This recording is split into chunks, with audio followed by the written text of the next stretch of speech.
But you're not a slug, you're a sloth. Shh. We don't talk about that stuff here, alright?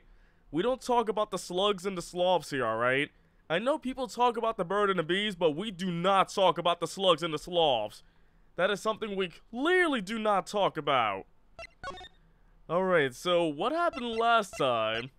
I think I was talking with Mr. Clavier Gavon over in his office. But yeah, how is everybody doing? Everybody doing alright? But yeah, I think I finished talking with him. Yeah, we examined the thing in the case. We examined his fancy chair, the burnt guitar, and everything. I think I gotta head back to the Coliseum, don't I? Let's see, Rulik, you have arrived? Well, good to see you have arrived. I love your badge. You keep saying Apollo Justice Case 5 spoilers? You have to correct yourself because it's actually Case 4. Really? Case 4 spoilers? Hopefully I do not get spoiled on that. I mean, let's see if we can finish episode 3 tonight. Then we can go to episode 4, right? Let's see, there's something I probably haven't checked out yet. There we go. Funny dino badge. The dino badge is funny. I love the little dino badge. I can't believe I missed it though. Huh? The stage is pitch dark. The power breaker must be off for this section. Great. I'll go get someone. Oh, it's Trucy. She did it. Yipes, it was really dark out there. Dark? That's all Amore has when you think about it. What would it be like to live in a world of darkness? Anybody know? Anybody want to help out? Anybody got tips about living in a world of darkness? No parents. Let's see, if you sent a single message in the GlitchCon stream, then I should have it. I don't think I did. Hey, Apollo. Huh? What? Trucy looks at me like, hey, Apollo. You should have kept your mouth. You should have kept your mouth shut, Apollo. You should have just ate those hamburgers, Apollo. Bang. Game over. That's how the game ends. Doesn't something about the stage seem different to you? The GlitchCon stream sucked anyway, did it? Like, something's changed? Changed? I can't put my finger on it, but it's bugging me. Now it's bugging me too. What you talking about? Wait, the case? There's something in the case right now. Let's go check that out. Hey, that case. Wasn't that open before? What's inside? I guess someone closed it. Wait, look. Where the case closes. Oh, something's sticking out. That doesn't look like an instrument. Wait, the face Trucy makes when she's had enough of these games? Apollo, am I really going to be in another game? You don't think it's... Let's open it, Apollo. What? Lemoir! Lemoir! Emma, we have to get Emma! Oh my goodness, who stopped her in the case? She was taken directly to the hospital. Emma ran around barking orders, making phone calls. Trucy just clung to my arm and cried. And me, I was still in shock. 2 bodies in 2 days is too many. July 9th. Oh no, not this clinic, not the weird one. Emma, how's Lemoir? Is she okay? Hi, you. We owe you a big thanks, that's for sure. So, she's okay? Yes, she came to a short while ago. You found her before it was too late. Ouch, though, like... Who stuffed her in a case and said, you know what, this is great, let's put a lady in a case. That's good to hear. So, what happened? Oh yes, by the way. Happy birthday to CB. Happy birthday to CB. Happy birthday to CB. Happy birthday to CB. Insert name here. Thank you for enjoying your birthday. Insert name here. Someone attacked her. She was struck in the forehead. By who? We don't know. But they hit her on the forehead, right? That's right in front of her. But she can't see. How could she not see? Oh. Attacking a blind woman. How awesome is that, right? Right. Would you like to see her now? Is that alright? She wants to thank you for saving her life. My good. And they're gonna let her out. Alright, fine. You got hit in the head. You almost died. Fine. You're fine. You're free. Lemoire! Ah, Mr. Attorney, you were the one who found me? Thank you from the bottom of my heart. I'm just glad you're okay. Tell me, what happened? Oh. Tell us, Lemoire, you were attacked. It was after I spoke with you in front of the dressing room. I sensed someone approaching. I thought it might be someone come to see me, but they said nothing. When I went to return to my dressing room, you were hit? I knew that very moment. I knew the assailant was trying to kill me. Ugh. Poor Lemoire. It was lucky for me the first blow did not knock me out. I turned and ran for the stage. Someone was chasing me. I could hear footsteps. Yet I reached the stage first. Whoa! Pepe, thank you for the resub. Thank you very much. Thank you very much. Thank you very much. Do that for 5 more minutes. Thank you very much. Why the stage? I had overheard maintenance people talking. The power to the stage area was off, they said, for electrical work. Ah. Darkness is my ally. There was a contrabass case near the stage. That is where... So she knew where the case is and she decided to go inside just in case, you know, she doesn't die? Holy heck. So Lemoire put herself in there. That's insane. So the assailant couldn't see you. Once in the case, I'm afraid I passed out. Wow, that sounds like a really close call. Wow. By the way, how's the audio to everybody? Is the audio A-alright with everybody? Should I raise myself up? Lower the game? What do you think? Do you have any idea who it might have been? Unfortunately, no. Whoa! Whoever it was, they said not a word. Too bad. Yet when I considered that I was struck high in the forehead, I must conclude that whoever hit me was taller than I am. Good point. She's sharp. And you're much taller than I am. You're about as tall as Apollo. So that means it was likely an adult and probably a man. Shape. Person. Could it be him? Me? Did I do it? I think I did it. But why would anyone attack you, Lemoire? The detective asked me this too. And to her I gave the same answer I give you. I do not know. Oh, that is an issue, but it's good to know that Lemoire is okay though. That's good to know right there. Oh wait, wasn't there something that we got? Oh wait, does she know about this? Because Mr. Lettuce, the dead guy, knows about the replica, but... yeah, that's the reason why he came over here. Do you know? Lemoire, I wanted to ask you about this. Do you know what this is? This is what? Mr. Lettuce was carrying it. It's a replica of the thing he was after. He was after? You know, in his secret identity. As an undercover agent. So that's what he was doing. You mean you know what? Yes, I know, of course. This must be a Borginian cocoon. Anybody want to sleep in the cocoon? What if you and I held hands in the Borginian cocoon? Imagine if you, to anyone who says they got a crush on somebody, just tell them, let's hold hands in the Borginian cocoon. If they're not weirded out by that, then you go for it. Then you ask them out. Roommates in the cocoon? And they were roommates. Hey Kane, how you doing? Or rather a convincing replica thereof. Why haven't I heard of a Borginian cocoon before? Does it evolve into a Borginian beautifly? Why would he be carrying this around? Was it some kind of souvenir? What if we kissed in the cocoon? JK, unless. I wonder. Does she know anything about the replica or that's all? Oh, there we go, the cocoon. Well, they call it Borginian. Let's see. For anyone who loves Ace Attorney and hasn't played yet, well, Outsider Life, I guess you're here just to advertise Ace Attorney on Switch. 50%! It must only be found in Borginia.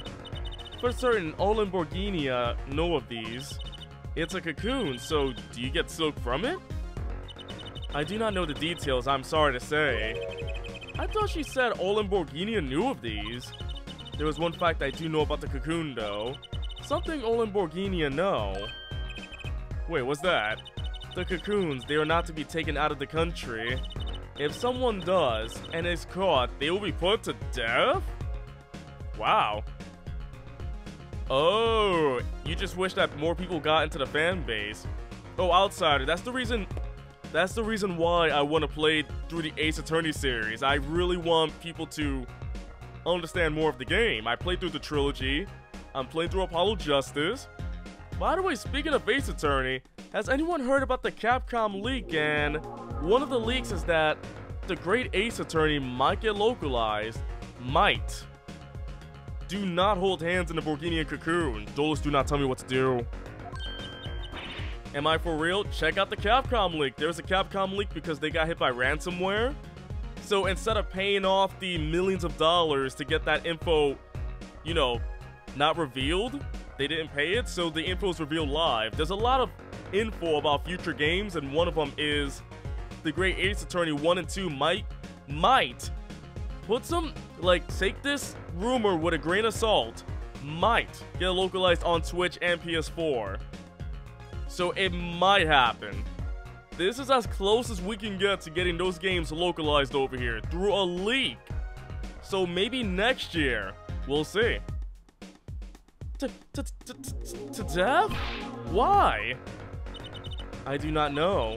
Yet if Interpol was involved, I'm sure there is a good reason. Oh yes, and about Sherlock Holmes. The reason why it can't be localized over here is because of Sherlock Holmes. So the way they fixed it is replacing the H with the S and the S with the H.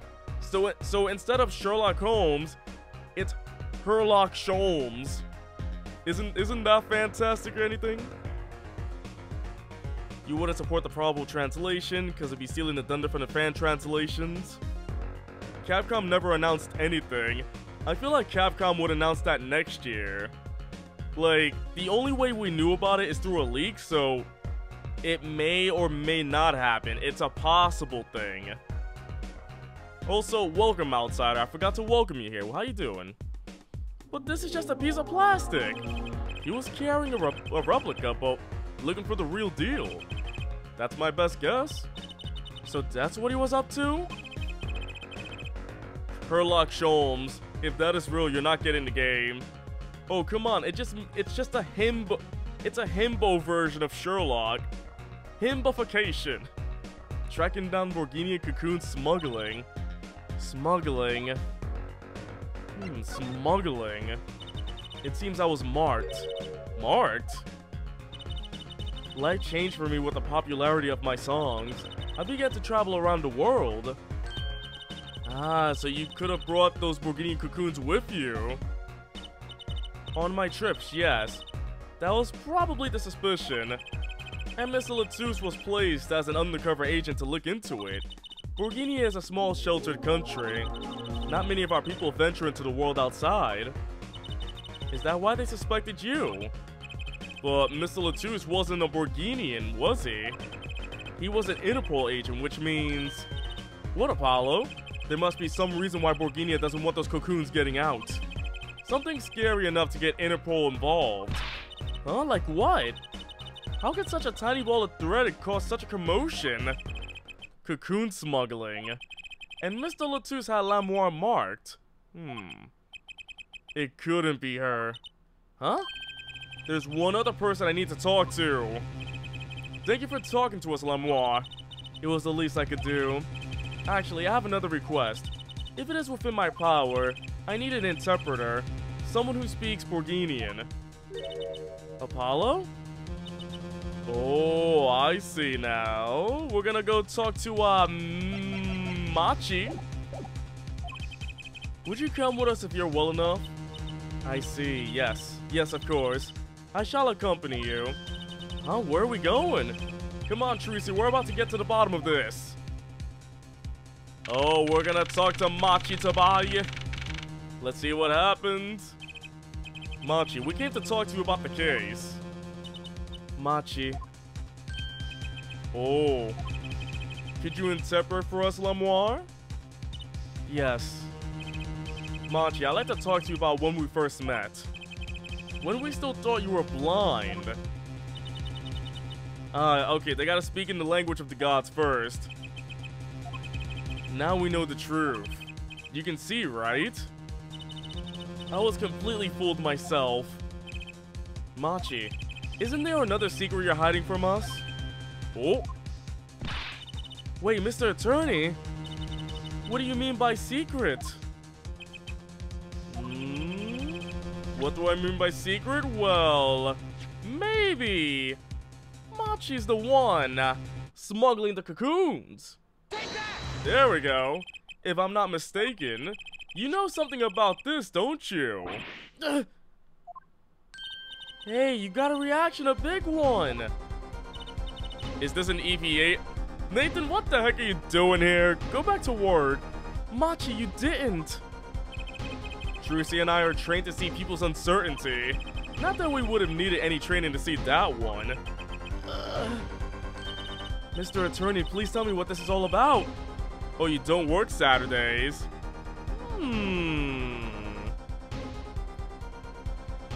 Outsider, it's alright. It's like right now, it's a rumor about Sherlock Holmes' name being changed. If Capcom officially announces their translation, we'll see. Nathan, go to work. Lemoire, please interpret. Very well. I know you know something about this by your reaction. If you won't tell me, I might have to give it to the prosecution and have them look into it. He asked you to wait. Do not be so hasty. Machi? I don't understand Arrow and Goat. Do you know everything? Yes, everything. Well, sort of. Have him tell us about it. Very well. Oh, now we're gonna get the info. Fantastic.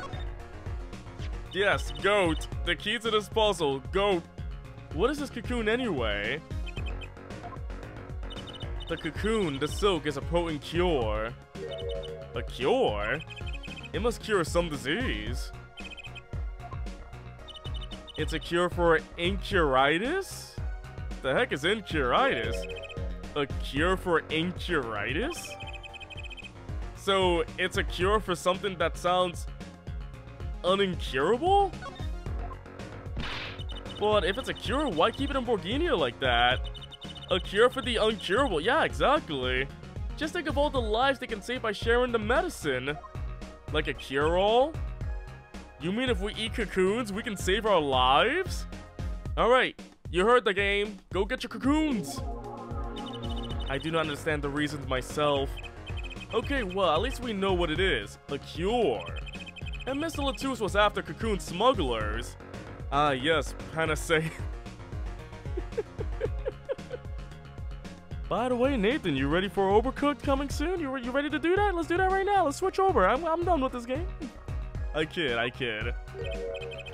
Wait, was Machi, you you want to stream Monopoly? Are you serious?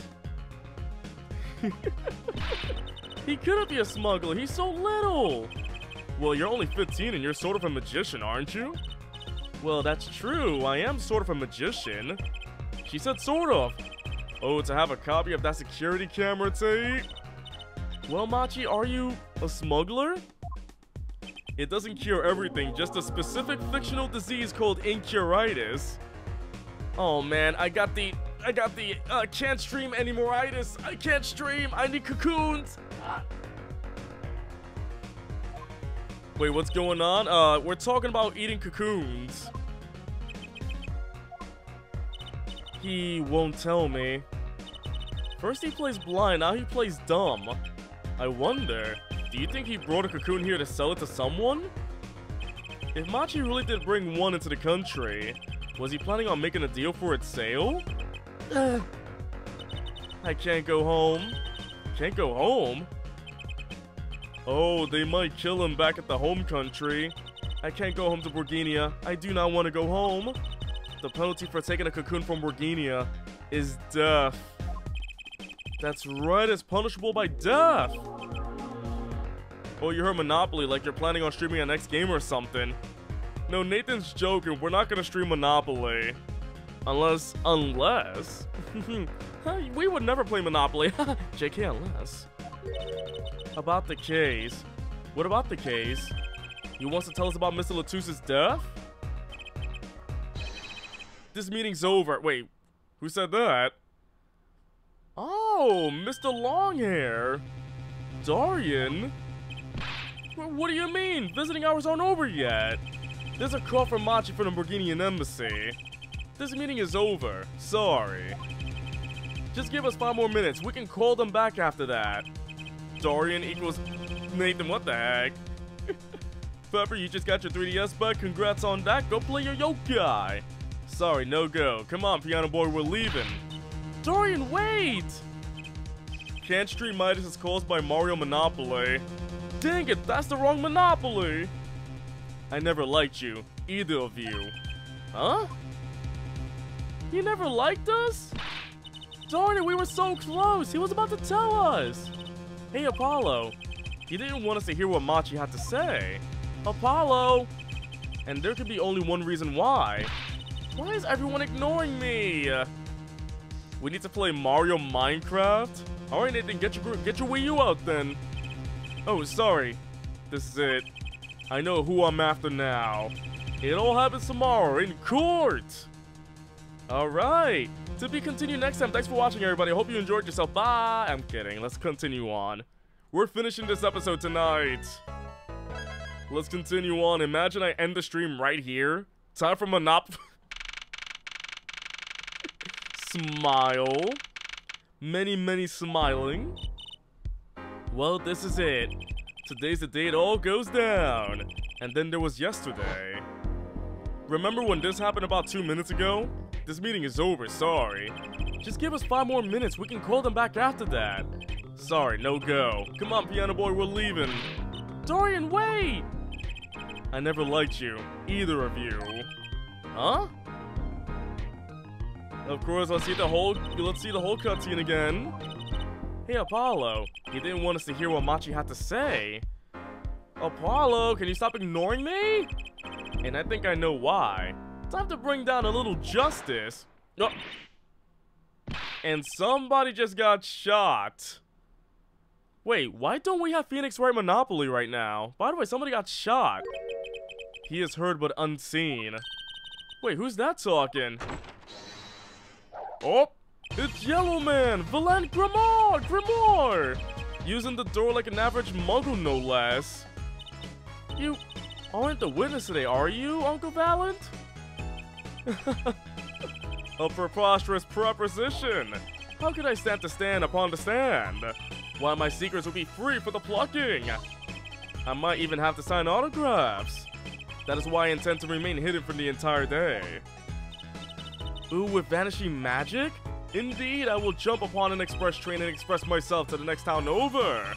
But before I go, a word of warning. Warning? What? A grand grimoire glamour. Glamour resides at the root of all that has happened. Do not forget this truth. A glamour? A spell, a sorcery, a great illusion. Miss Trucy, though it pains me to part so, I need to get in line for a ticket. For the train? Farewell! And there he goes. He sure seemed happy about that illusion thing. Oh, big illusions are the bread and butter of a magician. Yeah, I can do the same thing too. Voila! Oh, wait, it's not working. Why is it not working? No! My vanishing trick! It won't work! Ah! I thought I can vanish. I can't vanish. Are you kidding me? You love how I say Valent's lines? Really? I am a voiceover artist for hire. Right now, my powers have been revoked. You can't pull off a show without one. The big illusion is always a spectacle to remember. Usually it involves cutting up things like people or elephants or the Eiffel Tower. Anything really. So he was talking about what we saw at the concert. Lemoire's disappearing act. And Prosecutor Gavin's exploding guitar. I wonder what he meant by it being the root of all that has happened. Well, it's about time, shall we go? Oh, excuse me, sir. Yes? The scheduled starting time for the trial has been changed. The trial will not be commencing until 10:30 a.m. Sorry for the inconvenience. Huh, did something happen? This is a first? It was by the judge's request, some urgent personal business. Great, I bet he stayed up too late last night watching courtroom dramas. 10:30, that's too long! Alright then, I guess we'll just wait. So right now it's 6:30, so we can wait 4 hours, right? Apparently he's visiting the hospital again. The hospital? I believe it was mentioned that the Chief Justice's son is unwell. Apparently his condition worsened considerably this morning. The Chief Justice's son. Oh, that's right. Remember yesterday morning, the judge said he had to go visit him after the trial. More than 4 hours, Pixel. 10:30 a.m., not p.m. Up. 16 hours. No, 16 hours. There's an article about it in the newspaper. If you care to read about it yourself. Alright, let me go read it. Incuritis. Well, what do you know? We gotta find a cocoon and then feed it to that person, right? The Chief Justice's son just needs to eat a cocoon. Incuritis cured. Disease strikes closer to home than ever before. This is COVID, isn't it? This is too real. This is too real. I'll let you read that article for us, Apollo. Just leave the TV guide page to me. Try not to lose the page with the funnies if you can. I gotta read my Gorefield. Current world event. Oh no, it's too real. It's all too real. Let me see if the article says something else. Wow, look at this. Incuritis syndrome, first case in country. Disease strikes closer to home than ever before. The rest of the text is blurred out. How can I understand newspapers if they don't even give us the little bits? I want to read the little bits. Let's do it. Look at this graph. My apologies for the delay. Court is now in session for the trial of, how do you say this name again? Machi Tobaye, our suspect fortissimo. Right. Hello, Roxas, how you doing? Right, it's his trial in any case. The defense is prepared, Your Honor. The prosecution is ready to rock. Is something wrong, Your Honor? No, well, yes. It's just I've been friends with the Chief Justice since we were students. It pains me to see him going through such a difficult time. Wait, is that a Chibanian emote? Oh, that's such a cool emote, Roxas. I love that emote. Incuritis, wasn't it? That article said there was no known cure. Air Judge, let me say, with all honesty, I feel your pain. But now is not the time for tears. Now is the time for law. Indeed. We left off at quite the juncture yesterday. Remember yesterday? I asked Interpol about that number. IPXX314206. The agent registered under this number was Romain Latouche. Thanks for looking into that for us, Detective Crescent. It's a great help.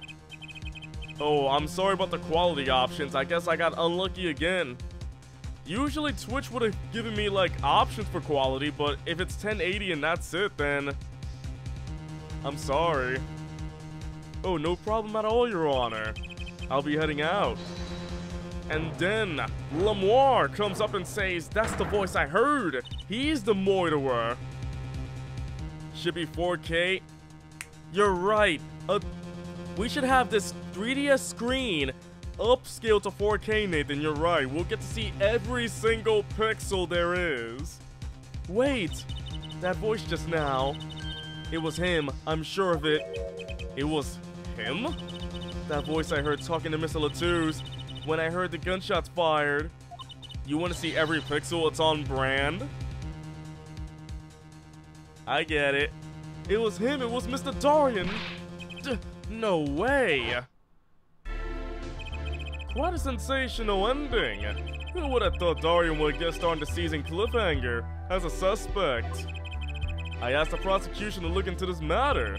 Please tell the court your findings. Darian Crescent is a member of my band, the Gaviners. He is also a detective making the current charges serious indeed. Yet after investigation, I found no cause to alter our case or file new charges. And your reason is? Weren't you aware, Air Forehead? He has an impeccable alibi. So who's sus? Mr. Obstagoon Head over here. Mr. Long Eraser Pencil Hair over here. That's him. It's Darian and his pompadour, you know it. An alibi? Let us review the facts again, shall we? The concert held on the night of the shooting was in 3 sets. The Gaviners ripped up the stage during the first set. For the second set, our guest took center stage.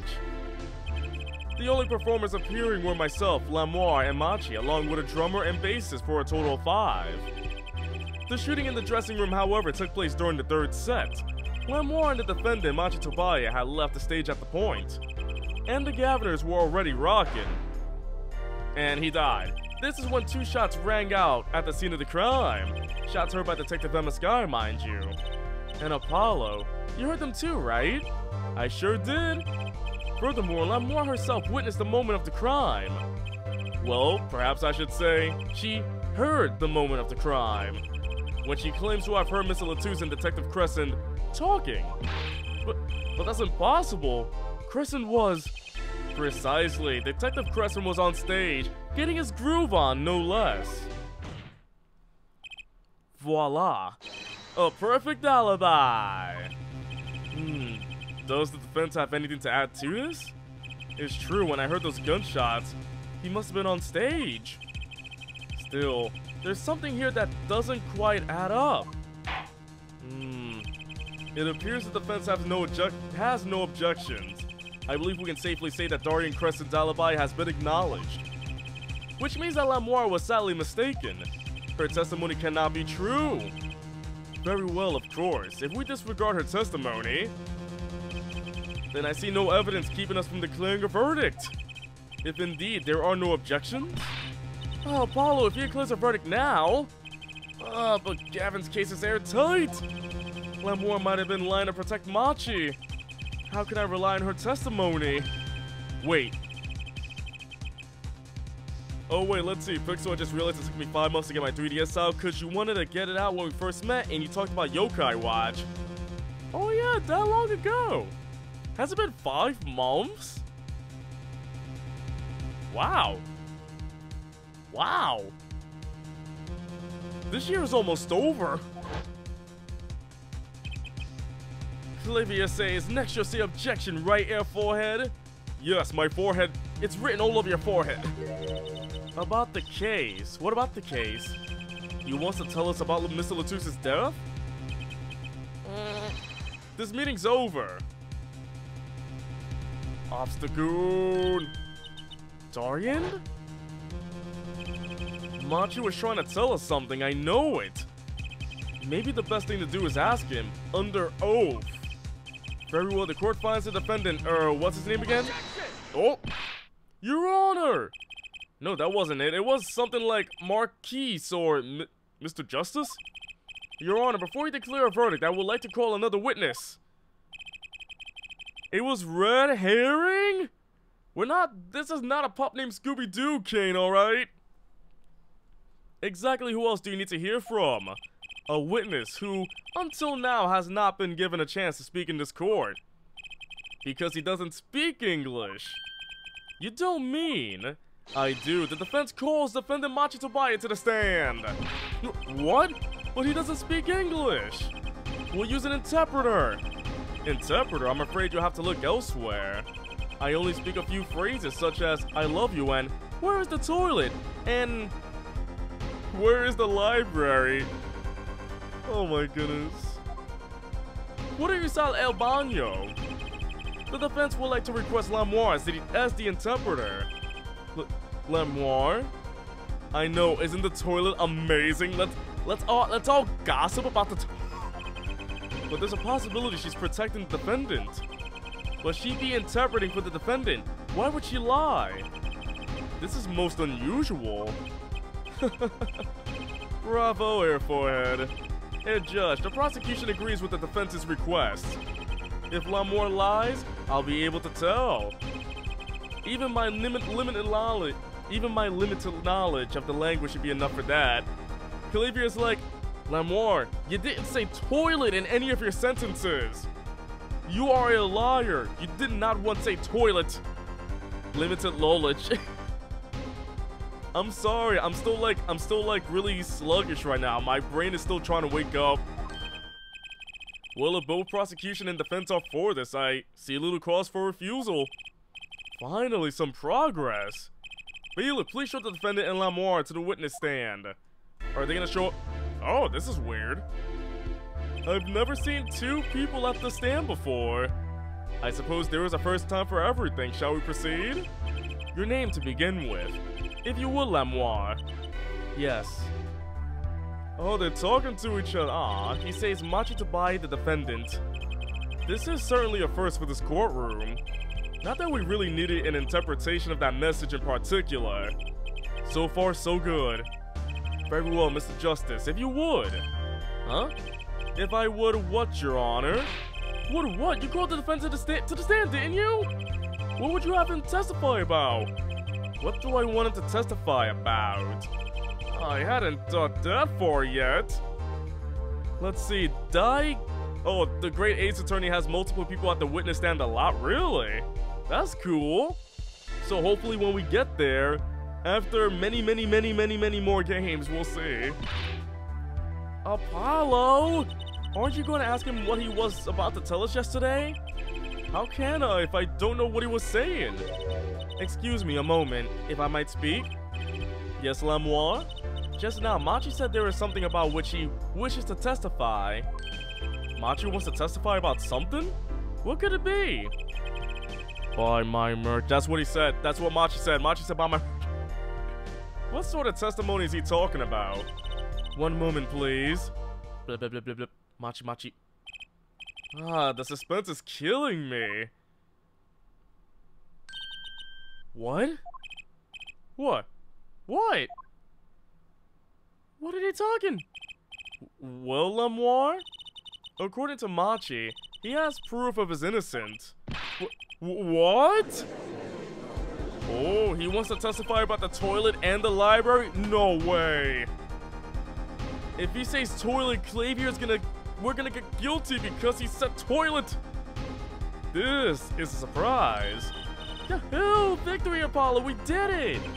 This is sounding too good to believe, and I know what that usually means. Well, if that's true, then this is vital testimony. L'Amour, Machi, please testify to the court. Very well. Alright, let's do it!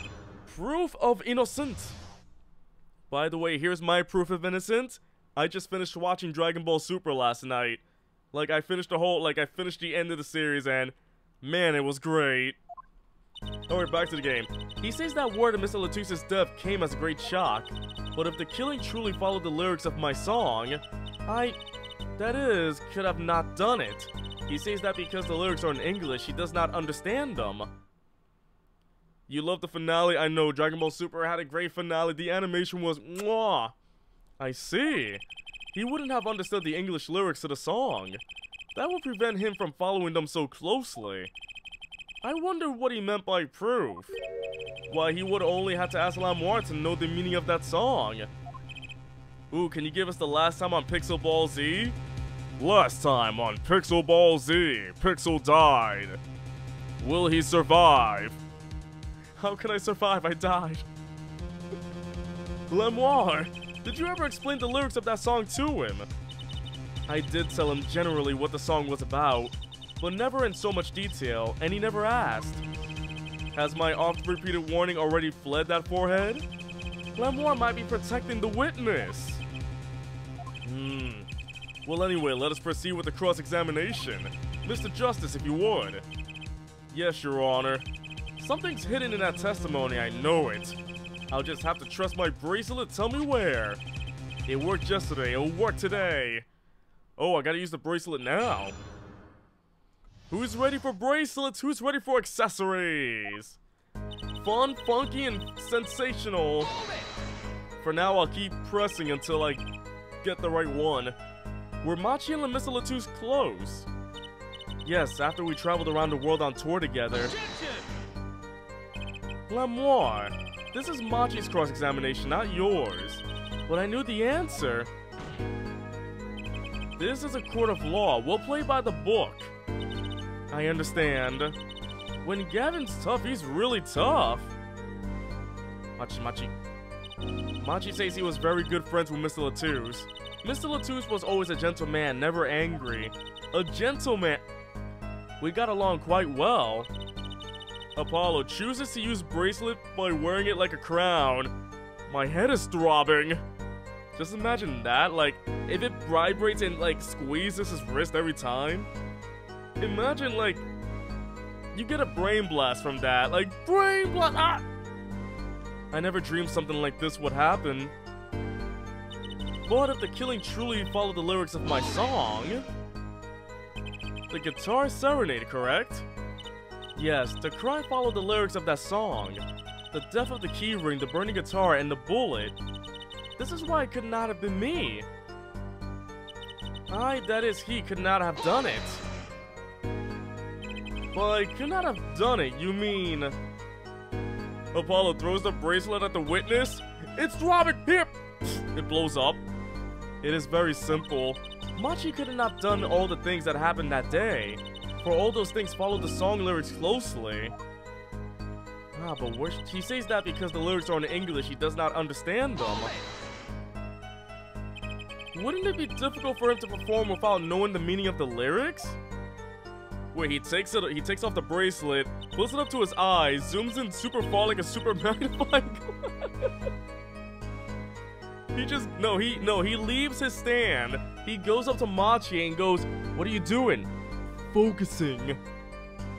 It's like that's how it works. It doesn't zoom in. He has to walk up close to the person, up to their face, and say, "You sus." He didn't know what the song was about. Its mood, shall we say. This was enough to play by. I told him it was a song about a guitar in love. Machi catches it in midair and throws it back. It's not actually the guitar that's in love, strictly speaking. Oh, perhaps I misunderstood. No, not really. Yours is also a valid interpretation. Okay. No, it is my fault. I'm too used to singing in Borginian. Oh no, Dolus, no. We are not making the bracelet a choke. No! No! It is much easier than trying to understand these English lyrics. Yeah, I know he was innocent. I believe he is too, Trucy, I do. What's wrong, Apollo? You got a tummy ache or something? Something's hidden in that testimony. If it's the truth, I'll find it. Oh, is it that one right there? I think there's a bit something... Because everything here looks fine, but maybe this one's a bit different. Why not? Because would you really want to get choked by your own bracelet? Let's find the secret. Oh, wait, I can see Machi's eyes. Look at Machi's eyes. Should I focus on the eyes right there? There's nothing else I can see moving. I'll focus on the eyes right now. Oh! Are in English. Machi's doing the side eye when he says in English. Boy, you sus. Gotcha! Gotcha! Gotcha! There we go. In your face. When I look into your eyes. Machi, you can't fool my eyes. You glanced toward her the very moment Lamour said the word English. Why? And don't bother interpreting that. He understands me. Oh, you telling me... Does Machi understand English? Oh. Machi, tell the truth. You can understand English, can't you? Oh, you love looking behind characters' glasses in the perceive? Apollo's eyes focus so much that he can see through glasses. What are you saying? Of course he can't. Yeah, didn't Lamore speak to him in English when we first met him? Did he? Huh. He knows how to say bathroom and I love you in English. Puedo usar el baño. Me amo tú. Oh my goodness, he understands, but it has to be JoJo's Bizarre Adventure English? Oh my god! Must he continue the charade? Mr. Justice, Machi says this. Lol, get wrecked, noob. I know the word English. Huh? Before coming to this country, he heard me speaking English. He learned the name for this language, that is all. What? Give me a break! Is that such an unusual word to understand? Do you not know Espanol, for instance? What? What's Espanol? He was like, hey, I want to go outside in Borginian, and she said in English, huh, you want to go alone or something like that? You're right. She did. I remember. Does anybody here know Espanol? Wait, does anybody remember the last Spider-Man stream where a bunch of Spanish viewers came in? I don't speak Spanish that well. I understand it a bit, but I don't see why people come to an English Spider-Man stream and talk in Spanish. Piquito, small. Te quiero. Te quiero. Spider-Man is popular. I mean, I know how much the Spanish-speaking countries and the Spanish-speaking countries love Spider-Man. They love Dragon Ball Z. Does anybody know that on the news, Toei Animation had to tell, like, I forgot which country was it, but a Spanish-speaking country was showing the finale of Dragon Ball Super live in public. And Toei Animation, the company behind Dragon Ball Super, was like, no, you can't do that. Like, they had to be legal with the government, like, that is a legal government. Well, yeah, but I'm sorry, but he truly does not understand your language. Well, then explain this. How does he know the cry and follow the lyrics? Have you always been such a suspicious-minded lad? You took Spanish class in high school years ago? Same here, so I only know a few things, even though I grew up with a Spanish-speaking family. It is simple, so simple it hardly requires an explanation. He read about it in the newspaper. The newspaper? The Borginian Daily Bugle. Ah, yes. Superman was born in Borginia. You can buy it in this country these days, you know. They have already begun to report about this case in our homeland. I was right. What is wrong, Mr. Justice? Your eyes, they are quite fierce all of a sudden. Machi is lying. Maybe it's time to show them proof now that he's lying. Oh wait, you mean this one right here? It's in English, right? English, Dutch, German, French, starting to learn Japanese. I do want to learn Japanese before I go to Japan in like 20 years or so. We'll see. Take that! Take that! Daily Bugle is from Spider-Man. Okay, Spider-Man was born. Okay, Spider-Man is Borginian then. My mistake. I was playing Spider-Man like a couple of days ago. How did I forget that? This evidence proves that you're lying. Ah, perhaps my interpretation was at fault? Machi says try again, adhesive. No, sorry. Try again, sucker. Oh, I made a mistake right there. One more time. So he claims he read about it in the newspaper. That means he's lying. Oh, oh, wait. I presented the wrong newspaper, didn't I? Oh, I presented the wrong newspaper. This one doesn't mention anything about Lamore or the lyrics or anything. Still sus. Take that! I have here a Borginian newspaper. The Borginian Daily Bugle, as a matter of fact. It just stinks that I have two newspapers back to back now. I gotta make sure I choose the right one. Not the first time I made that mistake. Indeed, there is a feature article about the case. Could you read this for me, Machi? That's right, it doesn't mention the lyrics. What? What is it all about? I'm sorry, Machi. You couldn't have read about the lyrics in a Borginian newspaper. Yeah, I brought out the wrong newspaper and he called me adhesive. I got called a flippin' adhesive. Machi knows about the lyrics elsewhere. What does this mean? But I don't see how it's possible. I know. He must have heard the lyrics when the police were doing their questioning, yes. Not possible. The subject of the lyrics was not brought up in police questioning. I read the full report myself. So their lyrics weren't in the newspaper and the police didn't mention them. The only place you could have heard them was in this courtroom. In English, no less. The witness will explain himself. Judge? Oh, I think he was mistaken. Lamoire instead of Machi. Machi says, yes? It is true I read the newspaper, but this is not where I learned of the lyrics. I was mistaken. Now I remember. You remember?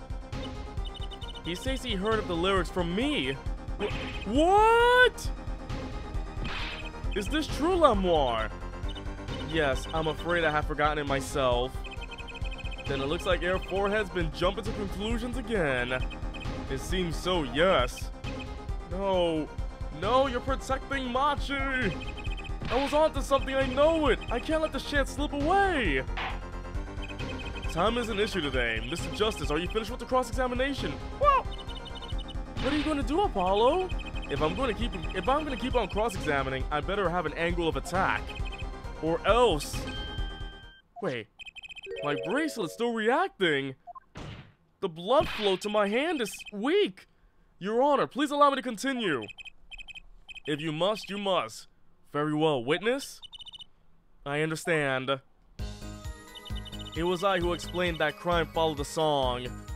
Let me try using the bracelet here. Where does it seem off?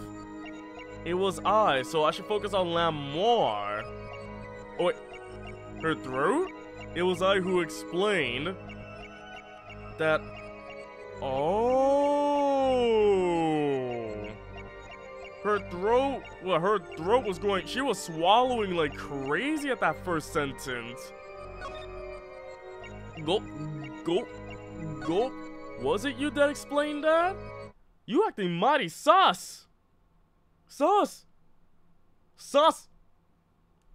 Gotcha. Gotcha. Gotcha. There we go. I got the throat. It was going gulpy, gulpy, gulpy, gulpy.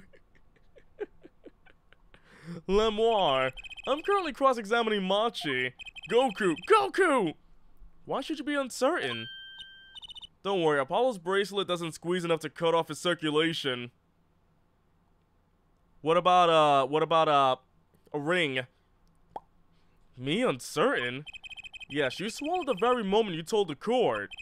It was I who explained. I see there is little point in trying to hide anything from you. Lamoire, are you indeed protecting someone? Blood pressure monitors? Imagine me having a heart rate monitor and everybody sees my heart rate live on stream. If you donate right now, I'll get a heart rate monitor, so when Apollo screams, my heart rate goes to 200, and then I get a heart attack.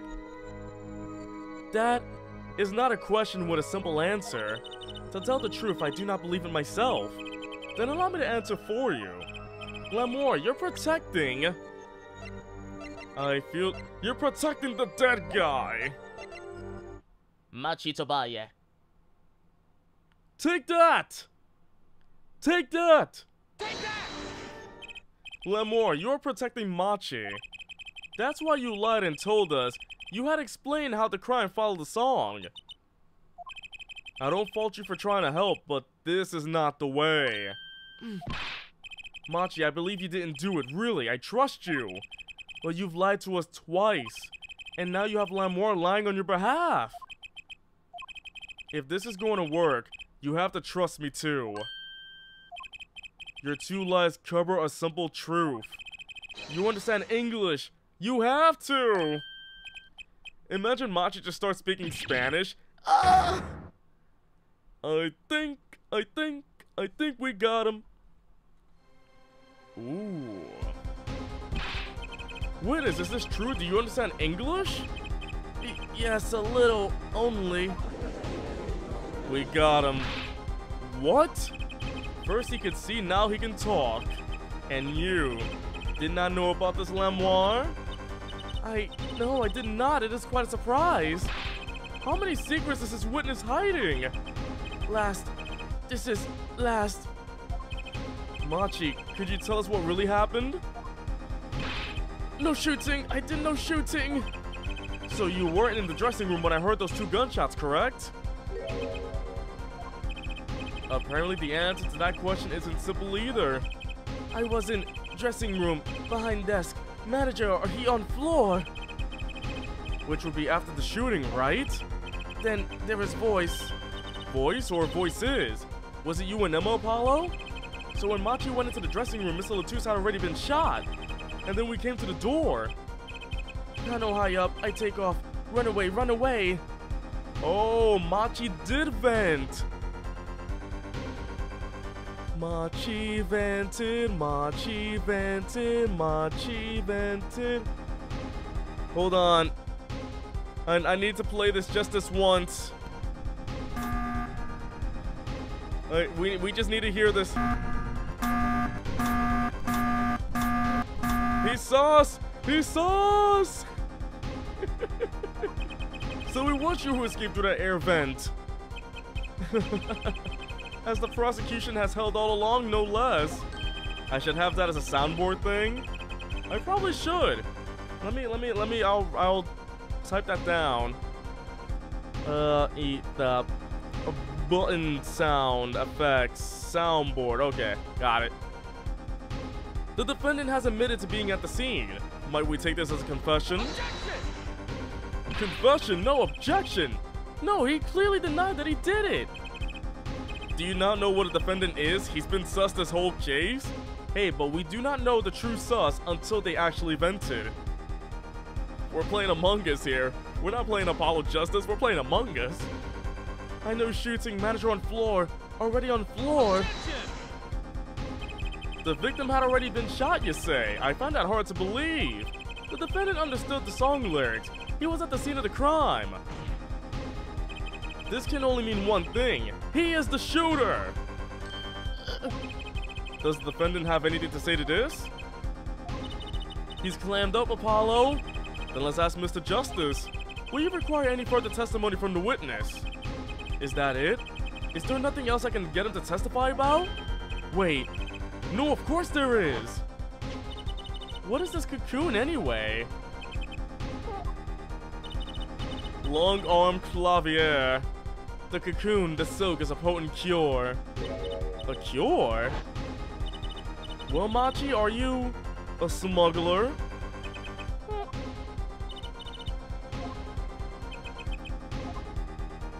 He won't tell me. That cocoon has to have something to do with this.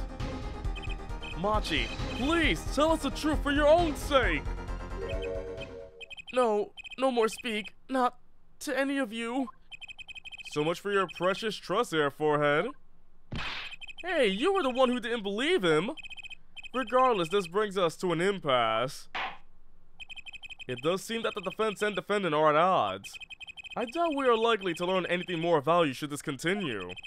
I see no other course but to declare a 5-minute recess. The defense will work things out with the defendant so that we might proceed.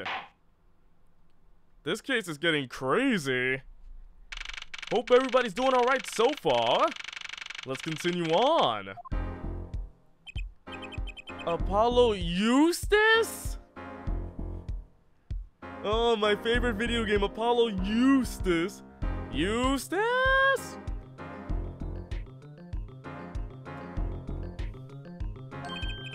That's justice. Better learn how to say it if you ever want to get some.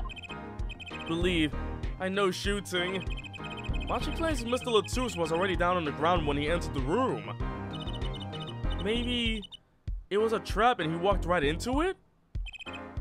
Suddenly I hear revolver. Close, very close. Then I hear voice. Apollo Eustace, he's you. Wait, I'm Eustace? Eustace from Courage the Cowardly Dog? Exactly that Eustace. That's the correct way of spelling Eustace. You heard gunshots. Yes, it's true, I hear revolver, but only sound. Wait, you're saying you went into the dressing room and found Mr. Latouche already dead, and then you heard shots? If that's true... So, you were at the scene of the crime when you heard those shots? And you escaped through the air vent? Apollo Pixelton. What? Pixelstis? I know. Huh? What do you know? I know if I opening vent, I can leave stage and backstage. So the vents went to both the stage and the backstage area?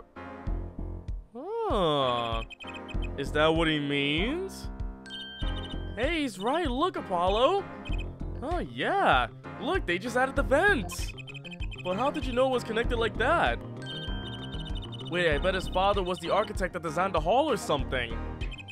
I hear this. From Magician? You mean Mr. Yellowman Valant Grimoire? Ooh. Magician? Don't look at me. A magician, huh? Well, at least we're clear on one thing. Machi didn't shoot Mr. Latouche. Yeah, but what does that leave us with? We're supposed to say he went into the room to find the body, and then he heard the shots?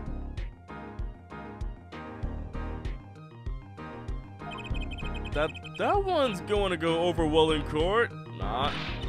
Apollo, you're his defense. You're supposed to believe whatever he says, even lies. That's right, that's what you're supposed to believe in, chat. Believe in everything I say, including the lies. Everything I say is a lie. That's what Daddy always told me. I'll just pretend you misheard him every time. So, what do we do? You're sure you won't testify, Machi? No talking, no. Well, it was worth a shot. That cocoon. Oh, we're back to this again. I can't go home. Can't go home? I can't go home to Borginia. I do not want to go home. The penalty for taking a cocoon from Borginia is death. That's right, it's punishable by death. Of course, he's scared. Wait, Pixel. Yeah, that's right, chat. You're defending me in court. Oh, well, I guess we'll have to try a different approach. That's the spirit, Apollo. What's your plan? What did I do? Oh, come on, chat. You know what I did. Go ahead, chat. What did I do? If Machi won't testify about it, we'll have to get someone else to testify. Someone else? I think we're out of time. Let's get back in there. Right. Let's get back to business. To defeat Machi. To defeat Gavin. Court is now back in session. Mr. Justice, have you sorted things out with the defendant? You played this game, that's what I did? We don't talk about what I did as 2010, alright? We never talk about what I did. Especially if I played the game. Yes, Your Honor, we had a good talk.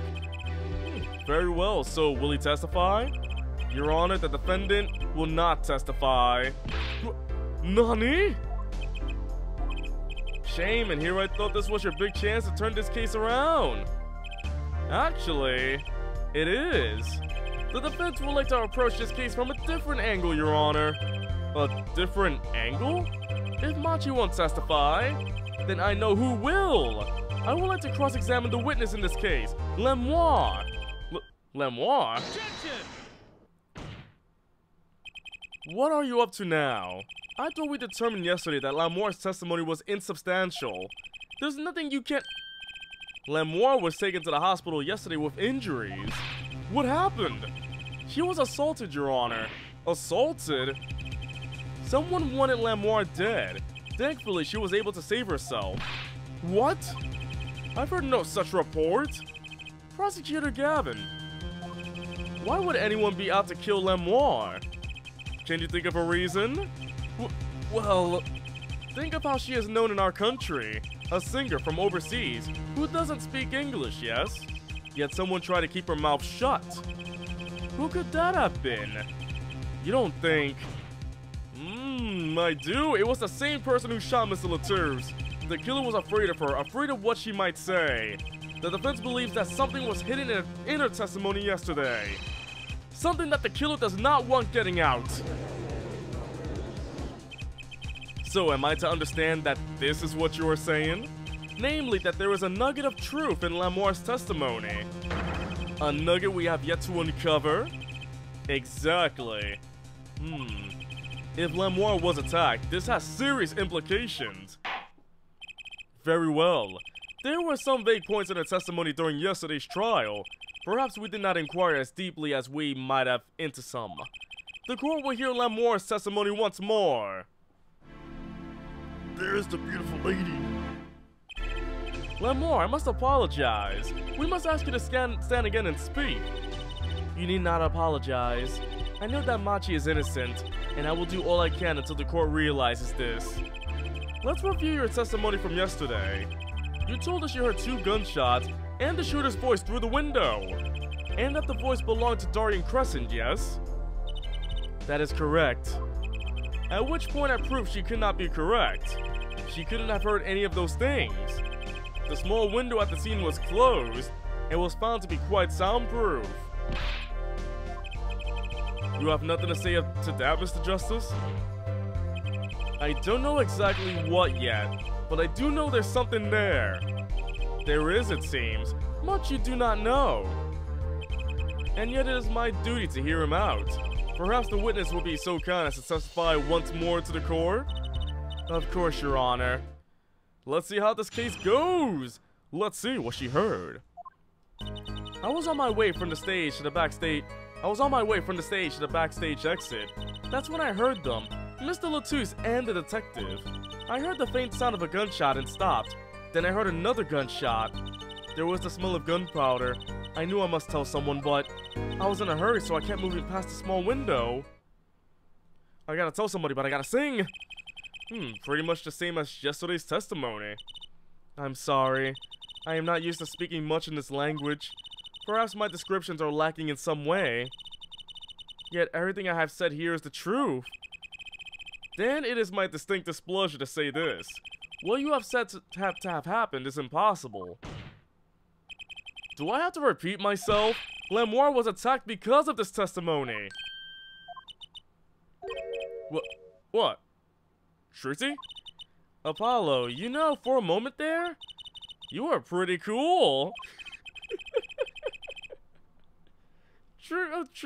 Apollo, this whole time I thought you were lame. Now you're cool. Now you can join the cool kids club. Maybe I do better when I don't try to think ahead. Very well, Mr. Justice. Perhaps you can coolly cross-examine the witness. Let's do it. Do it very cool. Oh boy. I was on my way from the stage to the backstage exit. Is something wrong? I raised an objection, but she's saying the same thing she said before. Mr. Justice? Sorry, it's nothing. Please that was useless. Now I know what they mean about the reckless youth these days. The one in red over there is a shining example, Air Judge. You're the last person who should be pointing fingers, Mr. Rockstar.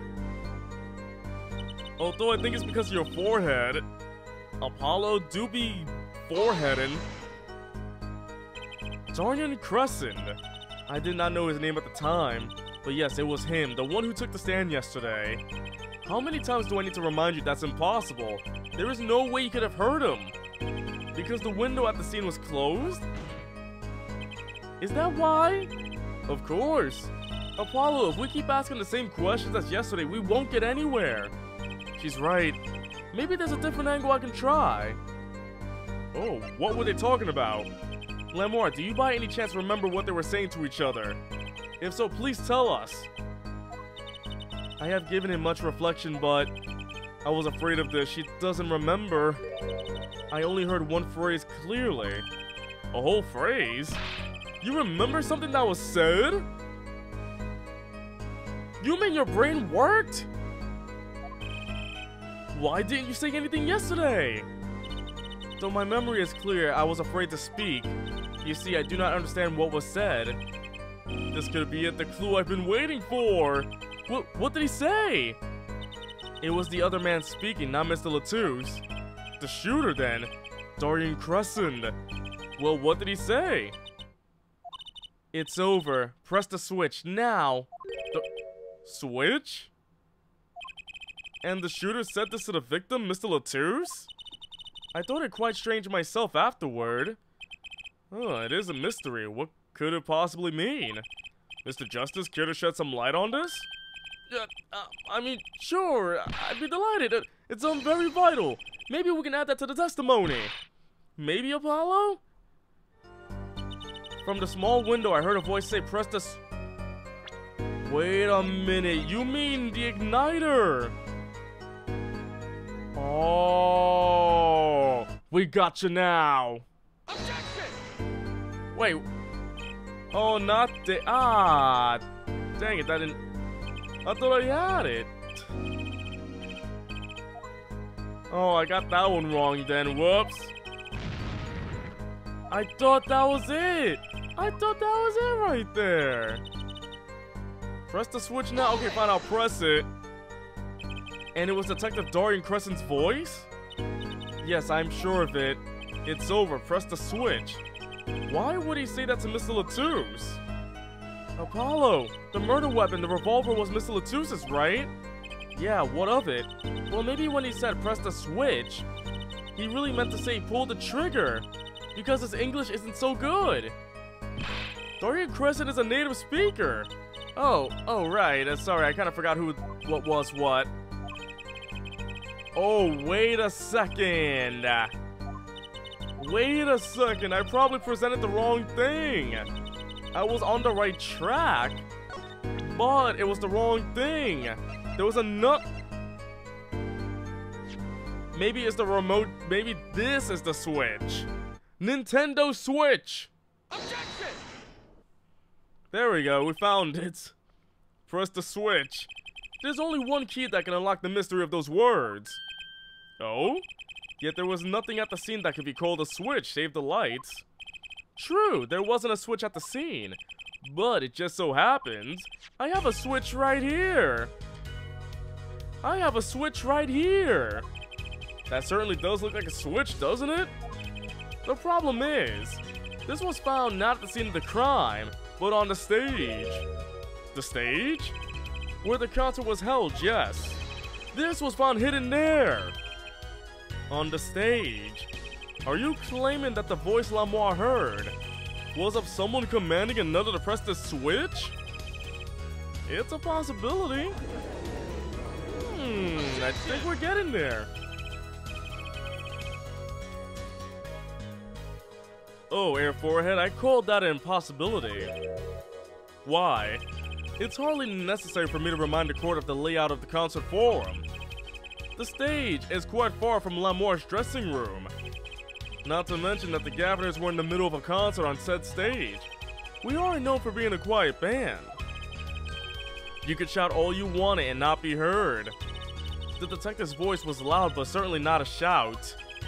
So too have Air Forehead's cries of possibility fallen far short of being heard.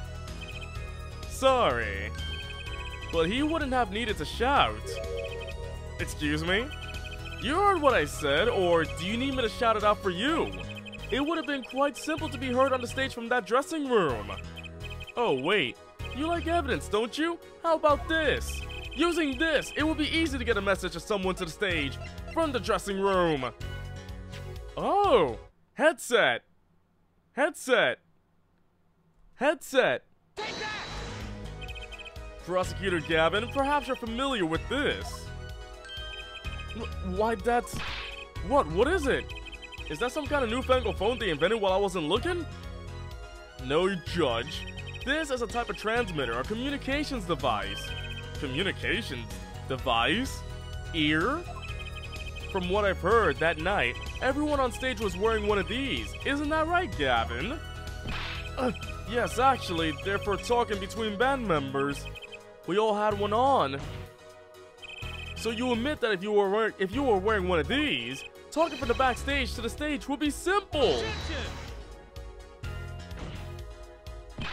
True, but wait, those send out an electronic signal. To avoid interference with the audio systems, their range is quite limited. Lamore said it was about 30 feet, right? Look at this cross-section diagram of the counter forum. Ah, exactly. The walk from the stage to the backstage seems far, but the direct distance is less than 30 feet. That can't be! So when Lamore heard the shooter's voice, he could have been talking to someone on stage. Objection! You're claiming this is the switch in question? Why did it have to be on the stage at the time? It could have been placed in a pocket and carried anywhere. Someone could have hid it on the stage after the fact. Hey, he's got a point. How do we know where it was when she heard the voice? When the shooter said press the switch? Well, I guess we don't. An unfortunate situation. I'm afraid that until we know where the switch was, there's little point in debating it. Ugh. I was sure this was the way to go with this. What is this switch anyway? We don't even know what that we don't even know that basic fact. Oh. Wait a second. I do know what this switch is. And if you follow that train of logic to its incredible conclusion, it ends up in proof that completely changes this case. What's up, Apollo? Apollo? We know about the switch, right? We know what it is. Yeah? Well, think of when it was used that day. Think of what happened. Well, Mr. Justice, if you have no further info to share concerning the switch, Your Honor. Yes, Mr. Justice? I've been remiss in not telling the court this before. I know what the switch is. They're gonna take my switch? No? Well, it seems the defense is set upon linking the switch to the case. Let's see your evidence of the link. What evidence do you have to explain what the switch is? It's for my heart. It blows up my... Now I present the igniter. I had it the other way around. Take that! Take that! Take that! Thank you. Prosecutor Gavin, you remember this? That's the... That what? Is it another one of those newfangled phones? This is an igniter. What phone looks like this? Igniter? You mean it's like a lighter? Yes, actually. You aren't saying the switch is a remote? I am. This is a remote trigger for an igniter. What? Look, I'll show you. Whoa! Mr. Justice, you will cease and desist from burning down this courtroom! Remember when Apollo Justice almost burnt down the courtroom? He could have gone to jail for that. Mr. Justice, you will cease and desist from burning down my glorious beard! Sorry, that was a bit more fire than I expected. If my whiskers had caught on fire... Prosecutor Gavin, let me repeat myself. Remember when Apollo Justice committed arson? Remember when he committed pyrotechnics? Remember when he committed gender reveal party? That switch is a remote igniter trigger. Doesn't that suggest something to you? You're talking about what happened to me, aren't you? Exactly. That night at the concert, there was one unusual burst of flame. It was when the Orange Man's guitar started burning on fire in the middle of his performance. Wasn't that part of the stage show, though? Nope. Prosecutor Gavin was entirely unaware such a thing had been planned, and the guitar that burned was a valuable keepsake. Oh no, the machine that killed my guitar! That right, he got it in Borghini from Lamore. He said that sound was amazing. Before it burned, of course, now it smells amazing. The better the guitar, the brighter it burns. Here, forehead. Yes? Don't tell me you're trying to tie these two things together. Those being the shooter's voice heard by Lamore, and the guitar suddenly catching on fire. I am. It's really simple when you think about it. Mr. Latouche and the shooter were at the crime scene. The shooter was wearing a headset. He ordered someone on stage to press the switch. The switch was pressed and the guitar caught fire. Well, that does seem to make sense. Though something about it is bugging me. Can't quite put my finger on it. Really? It seems pretty simple to me. Objection! Ear forehead. Don't destroy what little respect I have for you. I was expecting something a little more sensible. I guess I was wrong. What's this all about, Prosecutor Gavin? His simple story simply makes no sense. Think, that night my guitar caught fire, yes. The cause? May have been this, indeed. However, the guitar caught fire during the second set. That's right, of course. So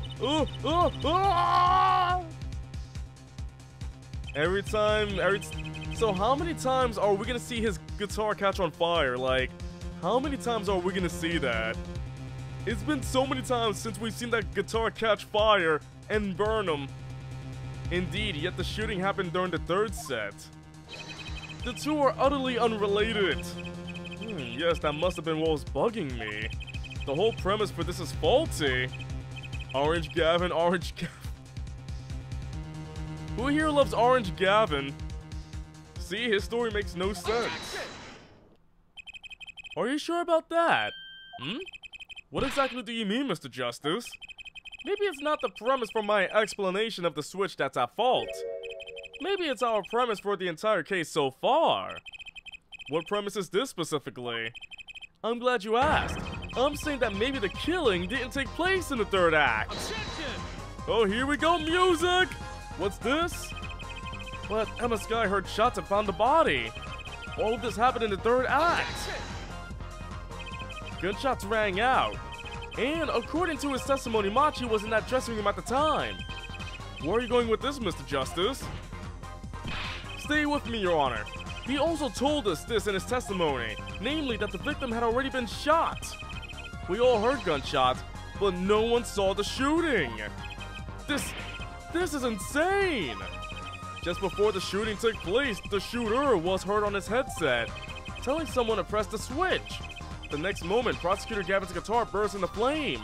We know that a remote-triggered igniter was inside the guitar. From all these facts, we can only draw one conclusion. The crime did not take place during the third act, but during the ballet performance, the second act. Oh, what? So every time Gavin gets a headache, you just hear that guitar riff going, Order, order, order! But that goes against the evidence.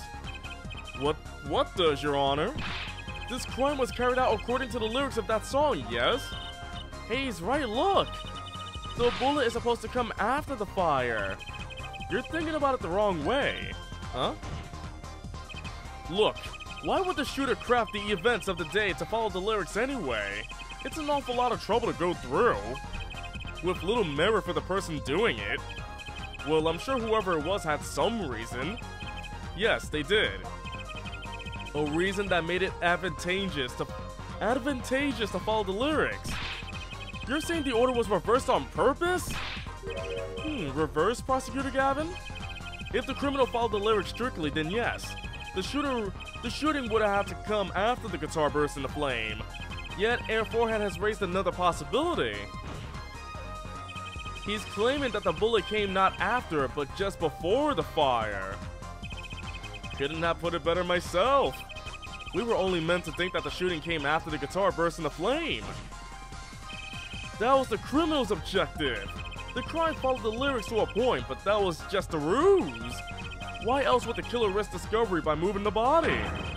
That was the final touch to make us think he followed the lyrics the whole way.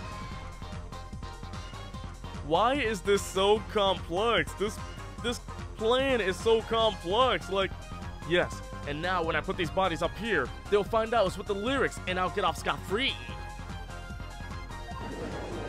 My goodness, such a complex plan. Order, order, order! That would explain this most unusual situation. It does. The killer changed the order of events to create himself an alibi.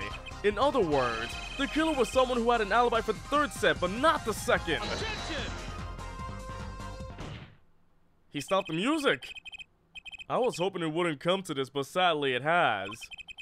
Let me tell you why your little fairy tale makes no sense at all. Oh, it sounds good, I'll give you that. You've given us a reason why the killer bothered following the lyrics of my song. But I question your logic, for it's flawed from the very beginning. Flawed? Yes, a contradiction there, Forehead, one I pointed out several times, no less. At the time of the crime, the small window at the scene was closed. How could Lamour have heard a voice through it? Oh, I know that you would like to divert our attention from this critical fact, but you're basing your entire line of reasoning on a false premise. Right. Lamour's testimony is my entire case. That voice she heard, the shooter's voice. What if she couldn't hear it, Apollo? Look, what do we have? A man saying press the switch. And near the crime scene we have a switch, which acts as a remote trigger for an igniter. And last but not least, Prosecutor Gavin's flaming guitar. It can't all be coincidence, but how do I make it work? I see a more direct line of questioning is required. When the crime scene was investigated immediately after the crime, that window was closed. Care to tell us how Lamour heard the voice? A key point to be sure. Mr. Justice, can you explain this to the court? Can I?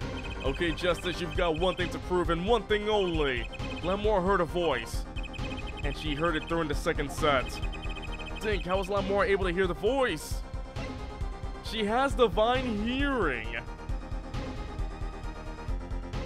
Anybody else have divine hearing? I wish I had divine hearing. Actually, I don't want divine hearing.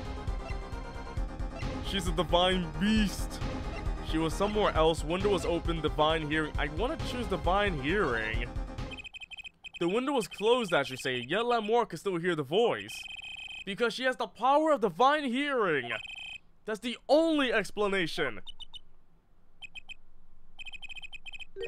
The witness is a siren, Mr. Justice, not a saint.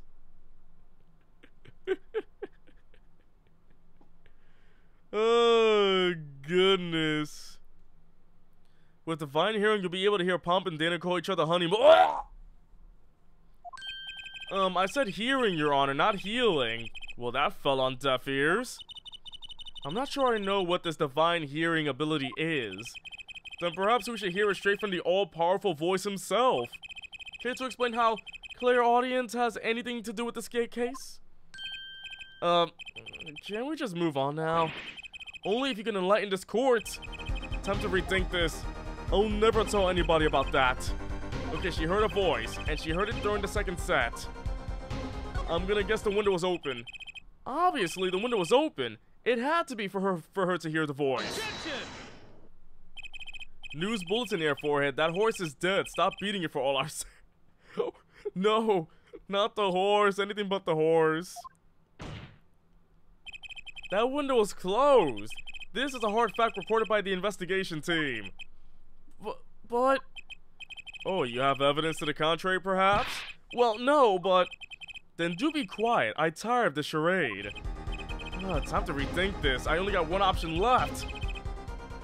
I got it now. She heard it during the second act. Oh wait, she was somewhere else. Alright, when we investigated the scene, the window was closed.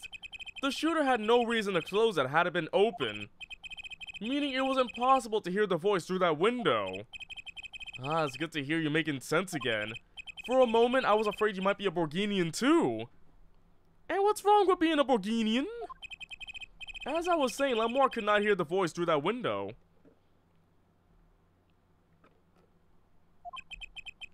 So there can only be one explanation.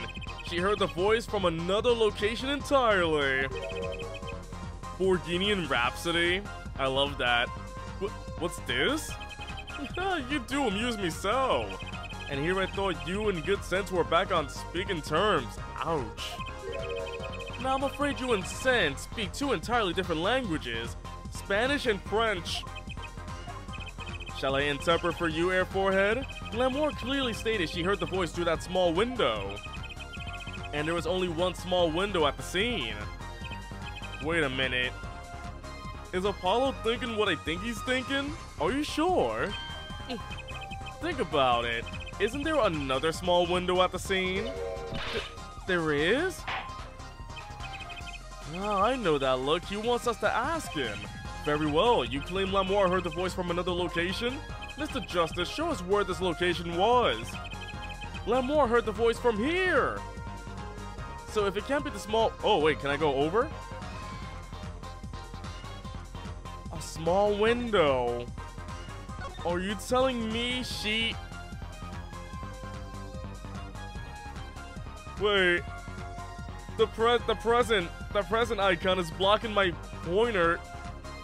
It's like, how else could she do it? It can't be through here, because she can't... I mean, it could be through there, but... I'm gonna... It could be... I think she might have heard it from the vent. I think she vented. I'm gonna say she vented. There's only one other small window. It's the air vent. This is where Lamour heard that voice from. But that's no small window. That's the air vent. What did she tell us? She said she's a Borginian, unfamiliar with our language. It's not a stretch to imagine she called this air vent a small window. Objection! Now you've done it. You've gone beyond ridiculous and into ludicrous. So Lamour was up in the ventilation system listening to this man's voice? That's the only logical explanation, yes. Logical? I do not think this word means what you think it means there, forehead. Okay, what about it isn't logical? It hardly merits saying. Why would Lamour be in the ventilation system? Hiding like a rat. No offense intended to her, of course. Has this guy never played Among Us? The explanation for that is simple, Prosecutor Gavin. Isn't it, Lamour? You have been listening to our discussion here, yes? Yes. I admit it's had me quite confused since yesterday. Yes, the small window was closed. But why should that mean I could not hear through it? Oh, she does not know what a vent is. I feared our prosecutor might himself need an interpreter. Ugh. The problem here is words. Lamour, this small window through which you heard the voice, was it up high on the ceiling of the room, not low on the wall? Yes, it was up on the ceiling. What? Holy heck, this is changing a lot. Order, I will have order. I love when Gavin does that. Witness, you will clarify the statement to the court. Are you in fact saying that you were up above the ceiling of the room? And that's where you heard the moment of the crime? Yes, in fact I was. I am sorry, I never imagined it would become such an important point. Yes, well, why the heck were you up there? Apollo, you watch your mouth. We say heck with 2 C's around here. We say heck and popper. I believe it's time for another testimony. I'm not sure I can't. May I remind you this is a murder trial? We will hear your testimony. Tell us why you witnessed the crime from above the ceiling of that room, heck with 2 C's and a K. Heck. Please. Well, it looks like I'm on the right track. Alright, what do we got next time on Dragon Ball Z? Yes, I was above the ceiling when I heard the... Wow. That's a huge vent right there. No, Dolus, we will not let Apollo say that because that means I have to say it. And I think people are waiting for a swear word to come up for me to say it. And then they're gonna record it and then blackmail me with this, telling that they'll tell all my friends that I did a very bad swear word. She started speaking French instead of English. Oui, ceiling, pizzeria. What, friends? Aw. Okay, but yeah, that vent is huge though. Anybody can fit in there. I had heard there was a small window there before. It was in the middle of my performance. I had no time to report what I heard. As to why I was there, I cannot say. I am bound to secrecy on this matter. Secrecy? Bound to secrecy? In my line of work, one has many obligations to uphold. But you say you were in the middle of your performance. So, this did happen during the second set. I did not witness the crime, you must understand. I only know what I heard. Yes, but you must tell us what you were doing in detail. Wait a minute. That's what the cross-examination is for, ya fair forehead? Our mission in this court is to discern the truth. No obligation, no binding pact may hinder that mission. Very well. Mr. Justice, you may begin the cross-examination. What are you gonna do, Apollo? I'm gonna find out the truth. She was up above the ceiling for a reason. I just had to get it out of her. I think I know why. It was during the second set. It might have been during the transition when she was on one platform to the other when Gavin grabbed her thing and threw it over. She quickly made it across that way. But let me get there first and see if my theory is correct. Above the ceiling, could you be more specific? I cannot. Because you're bound to secrecy? Yes. To tell the truth, I was not supposed to even say I was above the ceiling. I dare not say more. Doesn't sound like I'll be able to coax it out of her just by asking. Wait, does she mean secrecy like a magician's secret? Because Yellow Man was there. By small window, you mean the air vent? I only remembered I needed to be careful of where I put my hands and feet. I cannot see the light coming through the window, of course. The air vent grade could trip you up, certainly. So I was walking very carefully when I heard the gunshot. Startled, I crouched and listened. That is when I heard his voice come from the room. Darian's voice. I knew something terrible had happened, yet it was in the middle of my performance. I had no time to report what I heard. The man in the yellow hat and yellow cape and funny mustache. So without a word, you just let the third set start? After the curtain closed for the second set, there was still much to do. You could have prevented this whole misunderstanding if you only told us sooner. Yes, perhaps I could have. I see little point in badgering the witness. What's done is done. The mind works differently when one is in the middle of a performance. Why, I lost my voice in the middle of a show and kept on singing, completely unaware. Fun fact, I also lost my voice and I still sang freaking Do You Want to Build a Snowman one night with my buddy Nathan, even though I clearly could not sing. Singing without a voice? If only all contradictions were so obvious. If only I can get Lamour to talk. Pressuring her like this doesn't seem to be getting me anywhere. As to why I was there, I cannot say. You heard the gunshots during the second set, during your performance. You're quite sure? Yes. Why would I lie about the time? Why didn't you tell us about this yesterday? No one asked me. I thought you all knew. I told you Machi was not the killer. I told you this many times. Yes, you did. But you never told us why. I'm sorry. I was not able to speak of it. Unable or unwilling?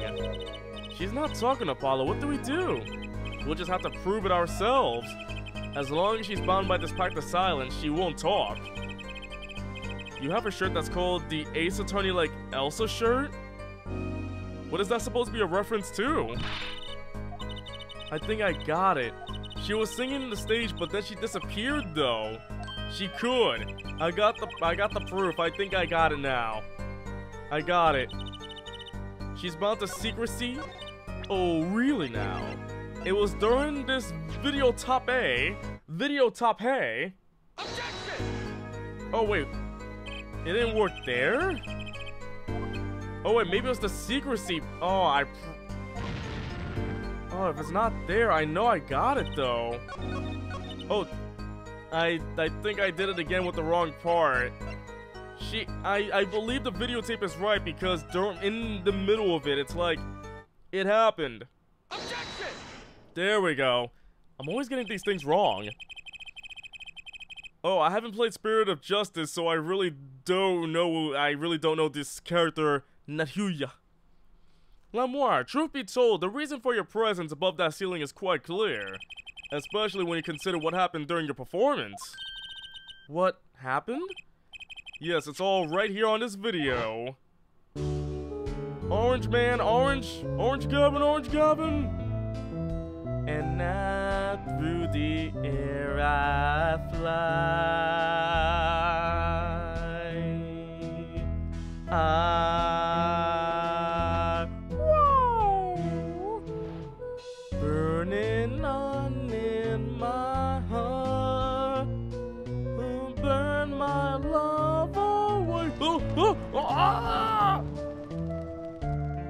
I guess we gotta watch Gavin burst into flames again. How many times are we gonna see Gavin set himself on fire? So yeah, she disappeared. Guitar, guitar. Up together to the sky. I just love Gavin in the background going, "Get the fire out!" As we can see, Lamour was clearly not on stage for her entire performance. Though it saddens me to be so realistic. Lamour is incapable of actually vanishing, let alone teleportation. So, the only explanation is that she was hidden from view. And during that time, she moved to the back of the forum. Apollo! What, Trucy? It's not nice to reveal magician's secret, and it's against the rules. But I'm a lawyer, I'm not supposed to be nice. She did vent it though, she did vent it. This is all very fascinating. But how is it possible? There was only 20 seconds between when she disappears and reappears. She couldn't have moved that fast. Oh, is something wrong, Prosecutor Gavin? This was his concert, his show. He knows how the illusion was performed. Aha! He's just realizing his own oversight. Got him on the ropes. Let's look at the cross-section diagram again. Here we can trace a route through the ceiling. It goes from the stage through the backstage to the rear of the forum. Aha! Recall Lamour's testimony from yesterday. I was on my way from the stage to the backstage exit. There was something like a little window there. That's how I saw it. She went from the stage to the backstage exit. A perfect description of this route above the ceiling. Lamour knew of this because of her part in the illusion, but she wasn't the only one who knew. What? Just now in the lobby, Machi told me something. I know if I opening vent, I can leave stage and backstage. He said that? Oh, were you not informed, Prosecutor Gavin? I knew about the vanishing act, of course. Yet I had no idea of the route that would be used. Why didn't that magician tell me? Magicians only reveal details of their acts on a need-to-know basis. They're the bread and butter of a magician's life, you know. Which is why he bound Lamour to secrecy. And now the yellow guy is gonna come kill me because I know the secret. What, Lamour? I am impressed, Mr. Attorney. Machi was right about you. So, what does this mean? Are you saying you used this route above the ceiling? I did. Well, that's that, but I'm still a little confused. Why is that, Your Honor? Wait, why is there a clip of me saying Nahuya? Did I mispronounce that? Is it Nayuta? Nahuya! As I said before. Whoa! There was very little time between when she disappeared and when she reappeared. 20 seconds tops. How can she do it so fast? Especially if she stopped to hear the shooter's voice. Holy heck, the judge speaks fast. That's a good question. You saw how fast the judge spoke through that? He's like, brrr. Judge go, brrr. Can the witness explain that to the court? I cannot. Very well, Mr. Justice? Yes? It's all up to you. Do your thing. What thing, Your Honor? You need to explain how Lamour was able to teleport like she did. Or I'm throwing your case out with the bathwater. Judge Droopy speaking Eminem level speed? Oh my goodness. Why do I get picked on? It's Lamour who isn't going along with the program here. Judge Bathwater? As I have stated before, I am not at liberty to speak of the illusion that night in detail. Then you'll just have to tell us what you can.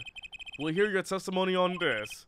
Mr. Justice, it'll be your job to wring the truth out of her. Yes, if you would, please. Right. I feel like a student before finals. Good luck, Apollo. Alright, let's pass this final with flying colors. I followed the route exactly as I was instructed. There was an emergency exit in the backstage where a stagehand waited. From there, one can enter the forum on the opposite side of the stage. The plan was for me to move there in 2 minutes. I was on my way when I heard the voice. 2 minutes you say? The mystery deepens. I suppose it was too much to hope that the judge will come up with something. As does my curiosity.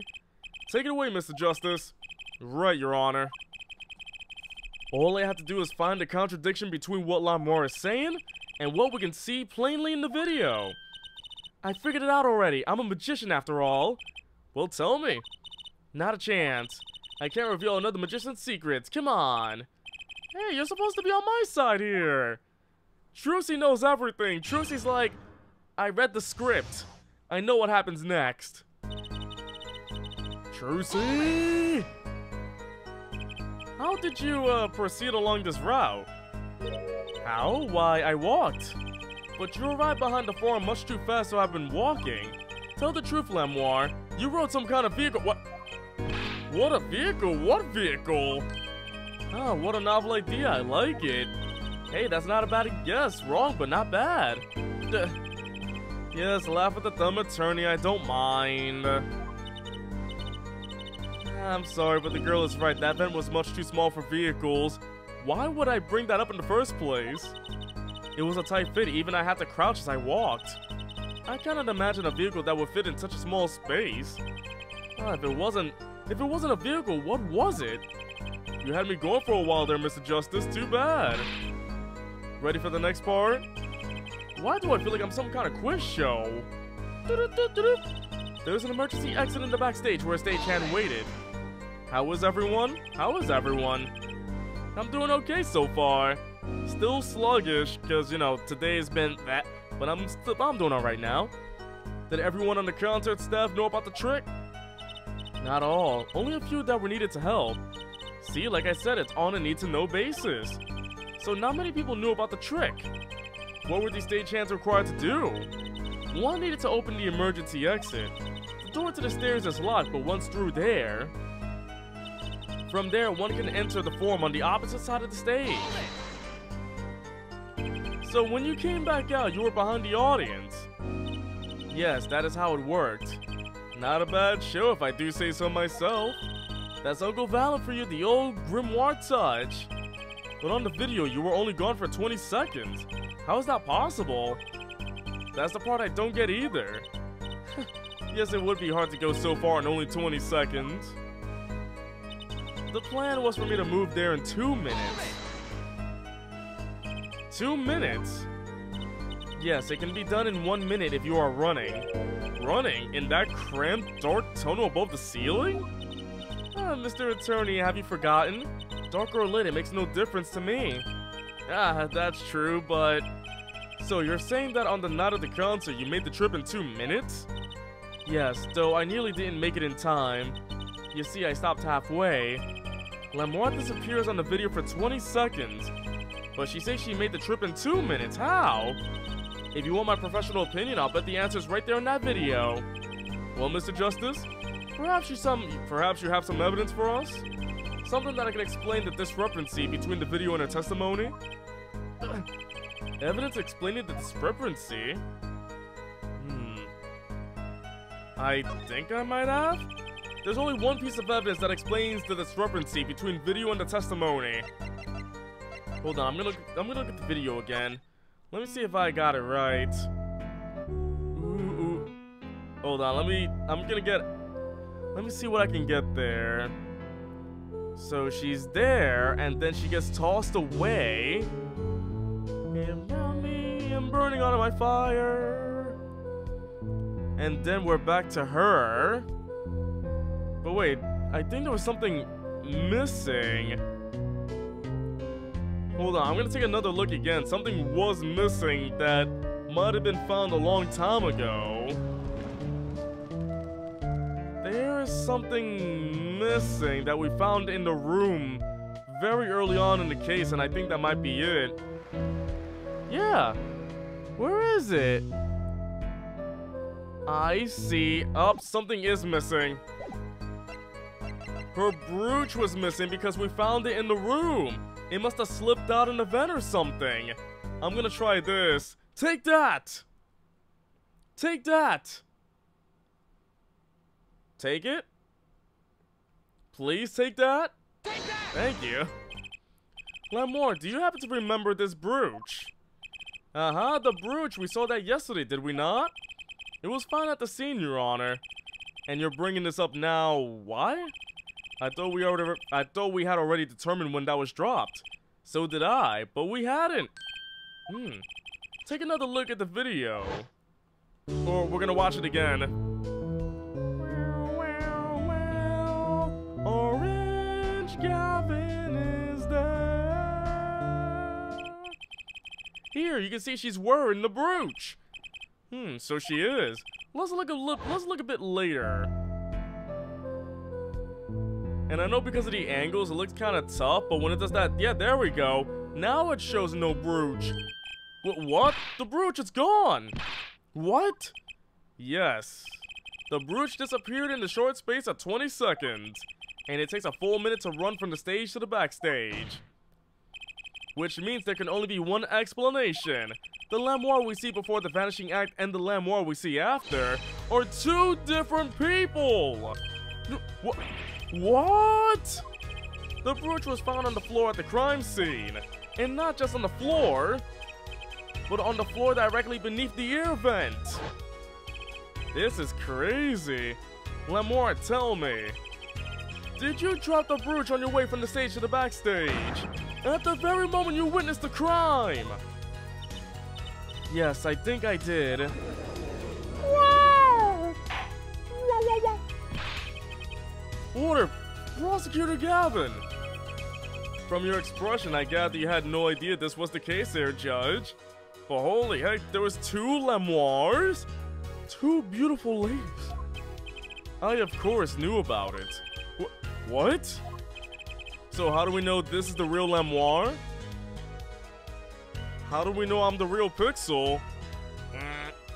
Don't get me wrong, I wasn't hiding it. It just never occurred to me that the switch and the shooting took place at the same time. So, I was right? There was a switch? There was. Just before the stage's tower rose, Lamore was replaced. While we're on the subject, just who was this replacement Lamore?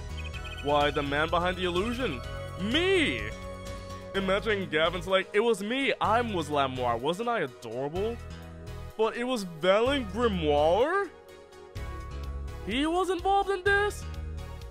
Holy heck, he really looked like her. This guy with his mustache. Oh, I can see why. You can cover up your face with a mask and everything. Get yourself a wig, fix up your eyes, dress up like her, and there you go. It was Grimoire? That's quite the illusion. But I still don't get one thing. Yes? How did it look so beautiful? So you weren't on the stage, that's right, but this fake Lamore is still singing. And she's pretty good. That's true. Come on, Apollo, that's an easy one. They were just playing a recording. Recordings? Who uses recordings at the Gaviners concert? The Gaviners are on some kind of air guitar band for our line. Oh, you mean I'm wrong? When we play a show live, we play live, no recordings. And when I sing live, cover your ears. Perhaps you can explain, Lamore. Very well. Yes. Do tell and add it to your testimony. I had to keep singing even while I moved. What? Really? While you moved? You were singing? Yes. Mr. Gavin expressed a dislike for recordings, so I used this. Wait, so you were singing the whole time? How can your voice come out clearly through a headset? And it's like, you're just running through the vent going, in my heart, whoa, whoa, and my heart was burning on fire. Even when you were crawling above the ceiling toward the backstage? Why should it matter where I sing when everywhere I go it's the same darkness? Touché. That's actually pretty clever. But if you were singing while you were walking, that's right, wouldn't the shooter and victim have heard? She was singing right over their heads after all. Whoosh. Sam Lemoire, or whatever your name. Nathan, at least know these ladies' names. That is right. Are you sure? You have to be pretty hard of hearing to miss someone singing in the ceiling. Once again, we come back to the state of the scene of the crime. Wait, what state? I know what he means. That old speaker, Apollo. The speaker? That speaker was blaring at the time of the murder. Ah, that's for monitoring the stage from this room. Monitoring? It pipes in a real-time feed from the stage microphones. Useful for knowing when your set is coming up. Satisfied? That dressing room was fitted with a large speaker playing with a direct feed from the stage. At my request, actually. So Lemoire singing in the ceiling sounded just like her singing over the speaker. Ingenious, her voice was hidden by her voice. Lemoire? I have just remembered something. Do tell. When I heard the noise, the gunshots, yes? It startled me, so I stopped singing. What? I forgot the words I was supposed to sing. The song stopped? Thankfully, it was the very beginning of the second verse. So not many would notice. Wait. Forehead, that mixing board I lent you, where is it? Wait, am I supposed to just bring that with me? Did you bring the mixing board? The giant mixing board, did you bring it? That machine, Apollo, the one that breaks music into tracks. Oh yeah, I had it right here. Let's take a listen. Sugar, sugar. Can I pause it? I guess we're just gonna listen to the whole thing again. So we see Gavin here, and his color looks fine, right? But then when it goes to that 3D model, like right now, why does he look so dang orange? They really oranged up Gavin over here. Was it there? The pleasure was out of tune. The song does stop there. The pleasure. Hey man from the wall, how you doing? Gavin is an Oompa Loompa, I knew it. Wait, Judge, her voice was hidden by her voice.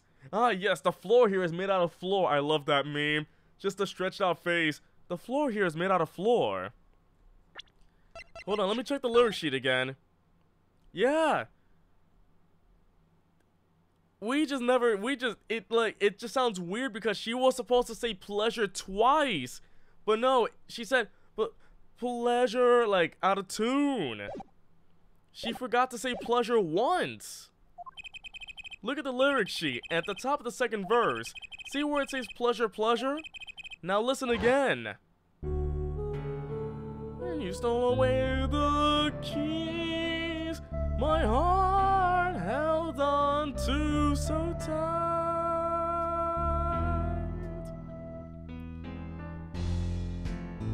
Pleasure, but a fleeting. Oh no, don't stop. This is evidence indeed. I believe we are guilty of making a terrible mistake. The crime didn't happen during the third set. It happened during the second, during Lemoire's ballad.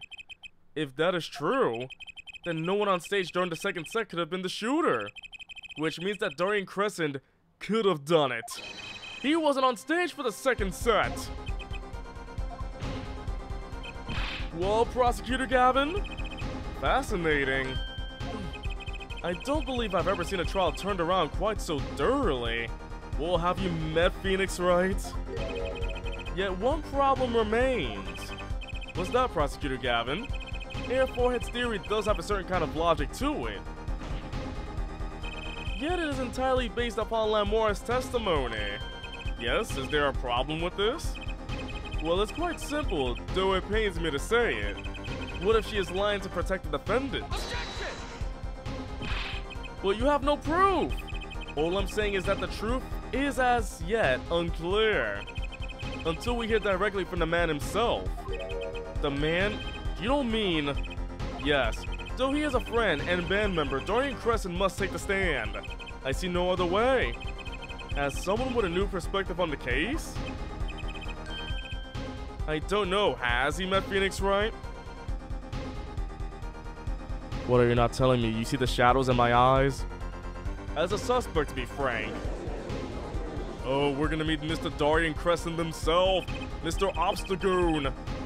Finally, the Obstagoon's coming out of his hole, and I'm ready to catch him. Dorian Crescent, get ready for justice! This is as good a time as any to pause for a brief recess. The prosecution will summon the witness. Have him here and ready by the time we begin. I'm the last man who needs to be reminded of what his duties are. Very well. Court is adjourned for a 15-minute recess. Frank, I thought we were talking about Dorian. To be continued. Next time on Phoenix Wright on Apollo Justice Z. We're gonna continue on. But hold on, I'm gonna go take a small break. I'll be right back, alright? So, Sloth Chair, do your thing. I'm gonna play some music. I'll be back in about a minute, alright? Behave, everybody.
Audio.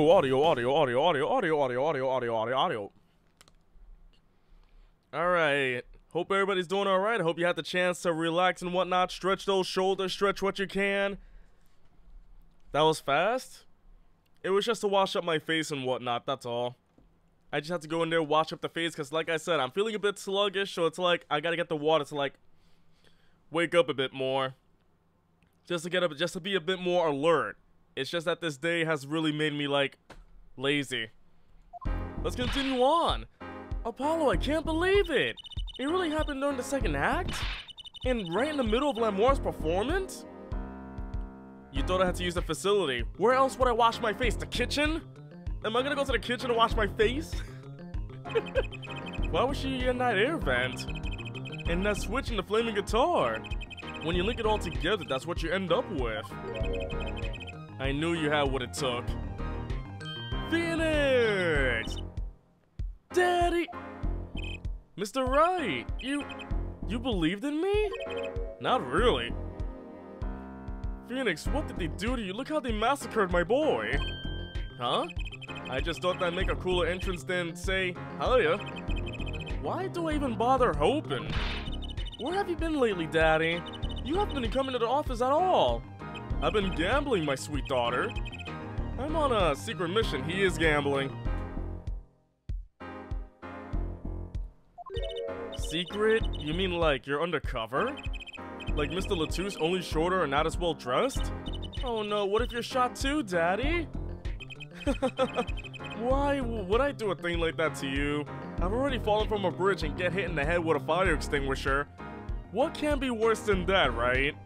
Remember, he got hit in the head with a fire extinguisher. Second game, first case, fell from a bridge. Third game, fifth case. It's crazy. Anyway, I'm off for a while again. Huh? You're leaving? Oh, one thing before I go. What? Good luck. Right. Is that all you came to say?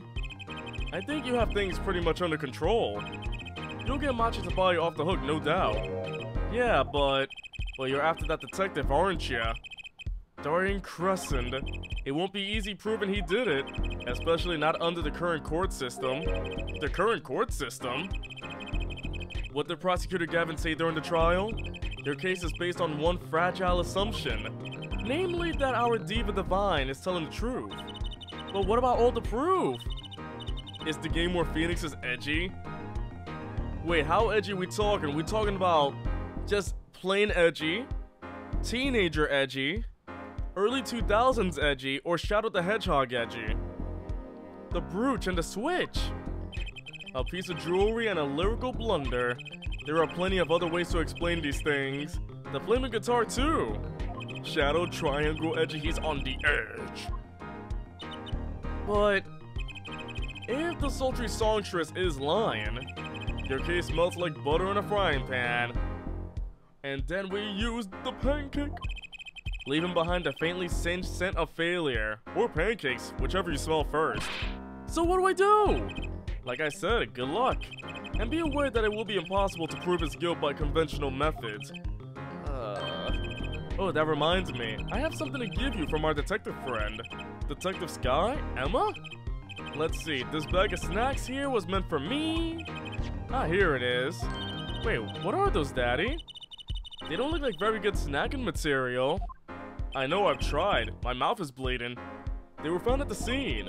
Analysis of the fragments revealed traces of gunpowder. Gunpowder? Probably a firecracker or something similar like the one kids are into these days. These fragments were found under the sofa at the scene of the crime, actually. Under the sofa? Hey, Apollo! That's where we found that little device thingy! Right, this! Well, finally, some evidence that makes sense! Cool, does anybody know what that fragment is? What is it of? That's all for me, I suppose. See you after the verdict. Maybe. Right. Every man has an igniter inside him. Excuse me? Find Dorian Crescent's igniter and set it off. And then he walked out the door just like a magician. Normally. What does he want us to do? No conventional methods? What does that mean? I guess we just have to take his advice and hope it makes sense when the time comes. We gotta do this the Phoenix right way.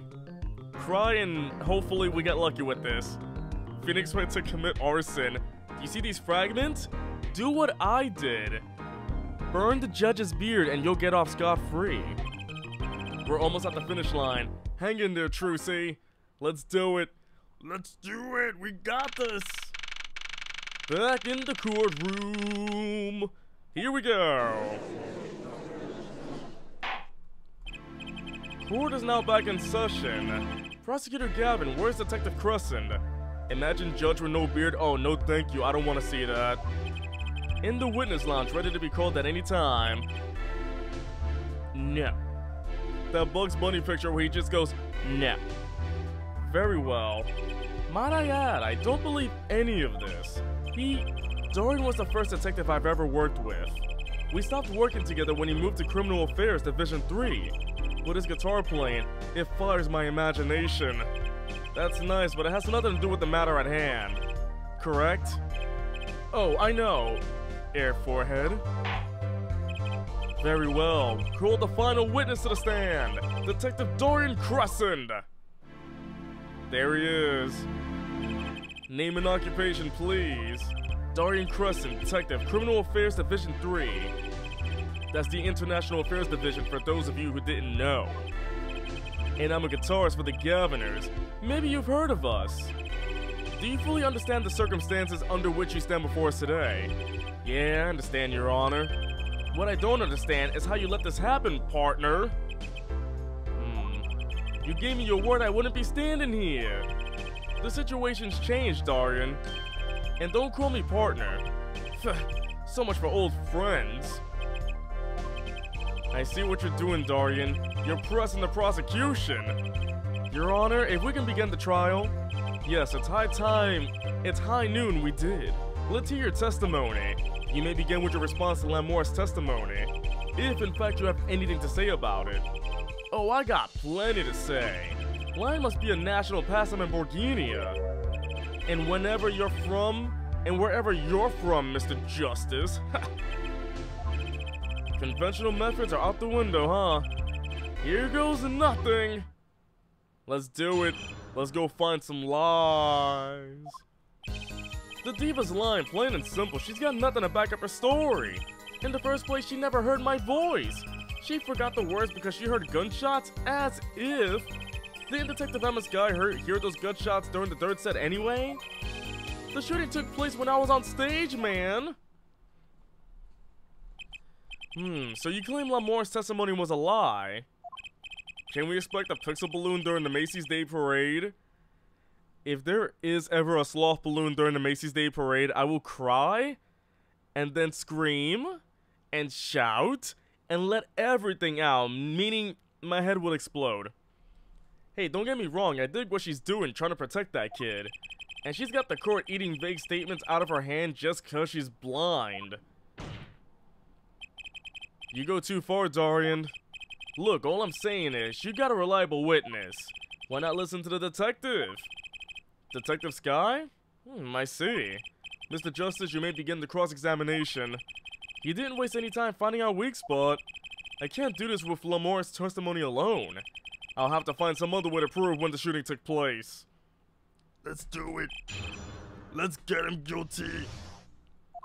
The diva's lying, plain and simple. She's got nothing to back up her story. You don't have any proof she was lying. Oh yeah, kid? You saying I lied?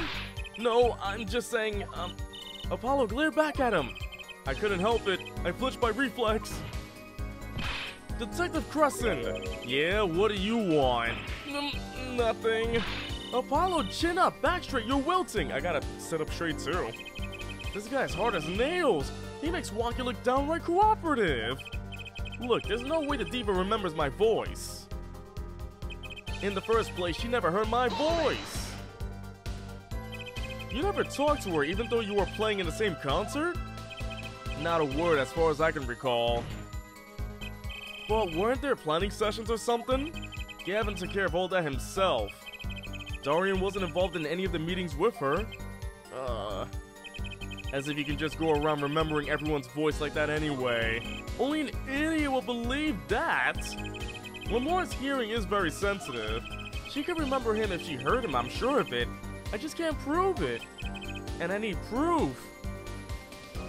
She forgot the words because she heard gunshots? As if. We know she missed the words. The mixing board proved it. Oh yeah? There was a mistake. But blaming it on gunshots is just a lame excuse. What do you mean? The mixing board proves what? It proves there was a mistake in the song. A miscue. So she just flubbed it up big time, that's all. She spins this story about a gunshot to protect the kid. And cover her own goof. Man, I have to hand it to her. If she wasn't sticking it to me at the same time. Dorian, watch what you say. Lamor is an artist. She just flubbed it up? That's no small accusation for a performer of her caliber. Huh. She got to you, alright. I can see it in your eyes. I tell you, most of her stuff is so pretentious, it's way over my head. Hey, Dano Tug, how you doing? Welcome to the stream. I'm detecting a rift in the Governor's ranks. Anyway, she's too close to the defendant. Her testimony can't be trusted. You ask me, I go with Detective Sky's story at the drop of a pick. Didn't Detective Emma Sky hear those gunshots during the dirt set anyway? The dirt statement did bring up the mixing board, so maybe I should do it there. Maybe. Actually, I was there too. So I hear. Which means you heard them too, right? The gunshots.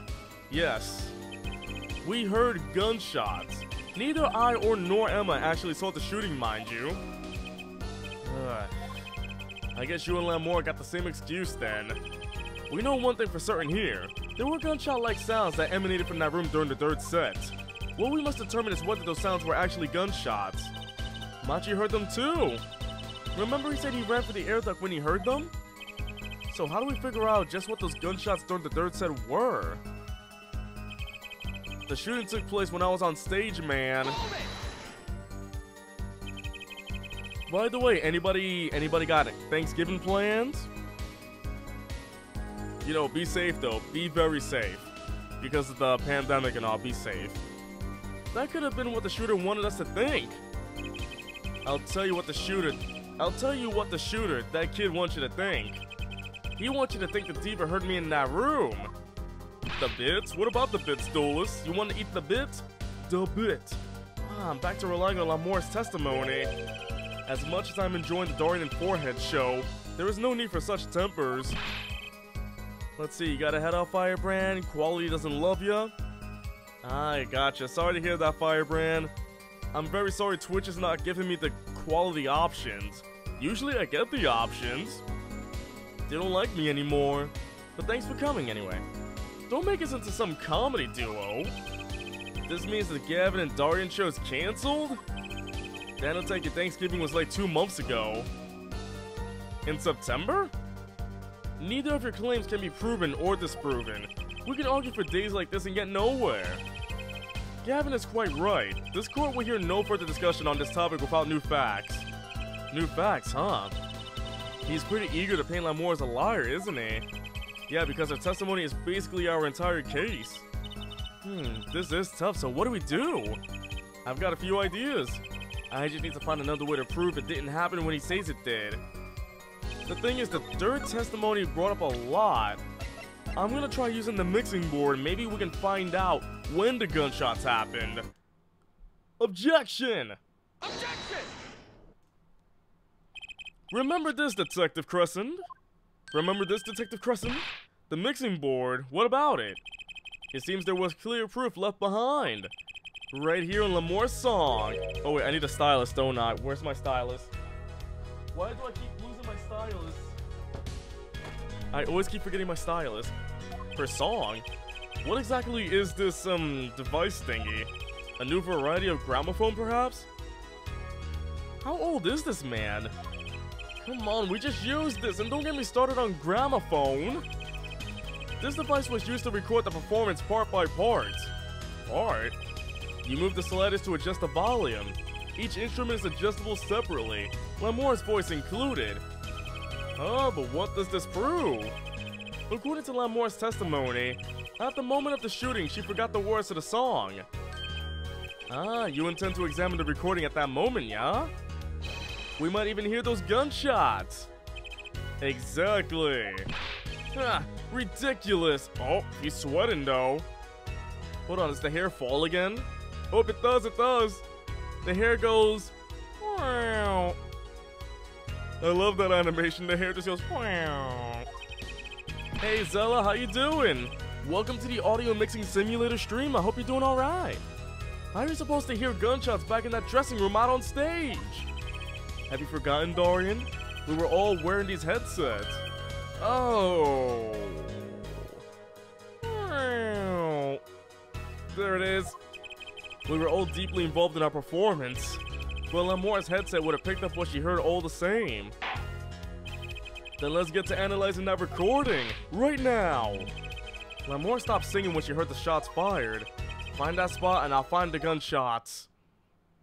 Oh. Okay, play. I'm gonna try one at a time. I'm gonna try to raise it up so we can all hear it.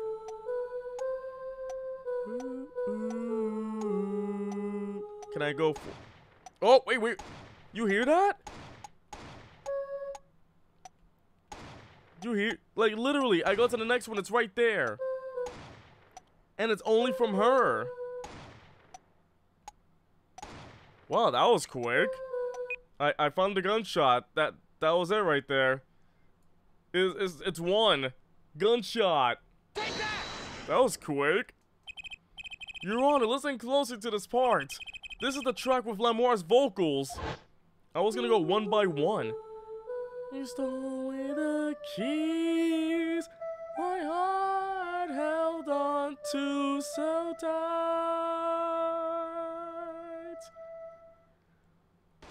What? What pleasure? I did hear something faintly there, yes. Why, it sounded like a gunshot. What? This has to be some kind of mistake. Ugh. I do not like that animation, thank you very much. Some weird animation. Or the sound was coming over the headset along with her voice. Gavin, you're crazy, man, crazy. An upstanding prosecutor like you even listening to this weak evidence? Man, you can barely hear that. How do you know it's a gun? Perhaps it is you who are hard of hearing, Dorian. It sounds like a gunshot to me. Admit it, you lost, Detective Crescent. Okay, so what about the gunshots Detective Sky heard? You heard him too, didn't you? Don't even think about telling me you weren't mistaken. Were you thinking of telling him that, Mr. Justice? No, Your Honor. Detective Sky and I clearly heard what sounded like gunshots, but they weren't. Oh, and I have evidence that proves it. Then I think you best show it to the court. Let's see this evidence. If you would, Mr. Justice. I think I know what we're talking about. The burnt fragments, the ones that are possibly firecrackers. Take that! Take that! Phoenix Wright's firecrackers. He was playing with them in the dressing room and then they blew up. Some things were found at the crime scene after yesterday's trial. What things? The first was this small device. That's the remote triggered igniter. Correct. And one more thing. Those are the bits. Oh, the bits. The bits. The bits. What are those? The remains of something burnt? Not another guitar, I hope. Traces of gunpowder were found on these fragments. We have a report that it was something like a firecracker. Take that! Garbage! Ew. How did Gavin know about- how did he know about this? I thought Phoenix Wright gave them to me. What, you think Detective Sky works for you? I received a report this morning before coming here. The updated evidence report. That's when I made my decision, actually. What decision is this, Prosecutor Gavin? I registered Dorian as a witness in today's trial. Just in case. Oh, Gavin saying Dorian sus. He's saying Dorian sus. This raises another possibility. Those gunshot-like sounds during the third set could have been two firecrackers rigged to go off by remote control. Ah, you got an active imagination, don't ya? Well, you shouldn't say every little thing you think. Your explanation there seems a bit too convenient to me. How so? So, you're saying these firecrackers just happened to go off? Right when two witnesses came walking by? That's right. Dorian was out on stage when it happened, Apollo. How would he know someone was backstage right then? If a firecracker goes off in the forest and there's no one there to hear, you get my drift? Why go through the trouble, man? Ugh! How do I explain this? He may not look it, but Dorian's a gifted detective. Show any weakness and he's sure to find it. He may not look it, partner. Gee, thanks, man. That reminds me. I happened to pass through that very hallway several times that day myself. You realized that the fragments were related to that part of the case, so you said the bit, but then you realized that would have been a spoiler, so you didn't... Yeah. So yeah, just be careful with spoiler stuff, so I see why you said the bits. I can see that, Dolus, I can see you're very excited for certain things to happen, I guess. As I look at you very suspiciously. And I saw something odd there just before the third set. Something odd? A headset, the kind all the band and staff members were wearing. Oh yeah, the one in front of the door. We picked this up in front of the door to that dressing room. What if that headset wasn't dropped, but placed? And what if it was turned on? You could hear what was going on in that hallway, even if you were out on stage. Ah, whose side are you on, Gavin? Listen to me, Darian. There are no sides in a court of law. In any case, I believe a case has been made. Gunshots were heard during the second set, which means Lamoire's testimony was true. Ugh. You love this game very much? I'm really enjoying it myself. Otherwise, I wouldn't be this far. Order, so she was telling the truth about what she heard? It was the other man speaking, not Mr. Latouche. Well, what did he say? It's over, press the switch now. Just after that, there was a gunshot, and then the guitar caught on fire.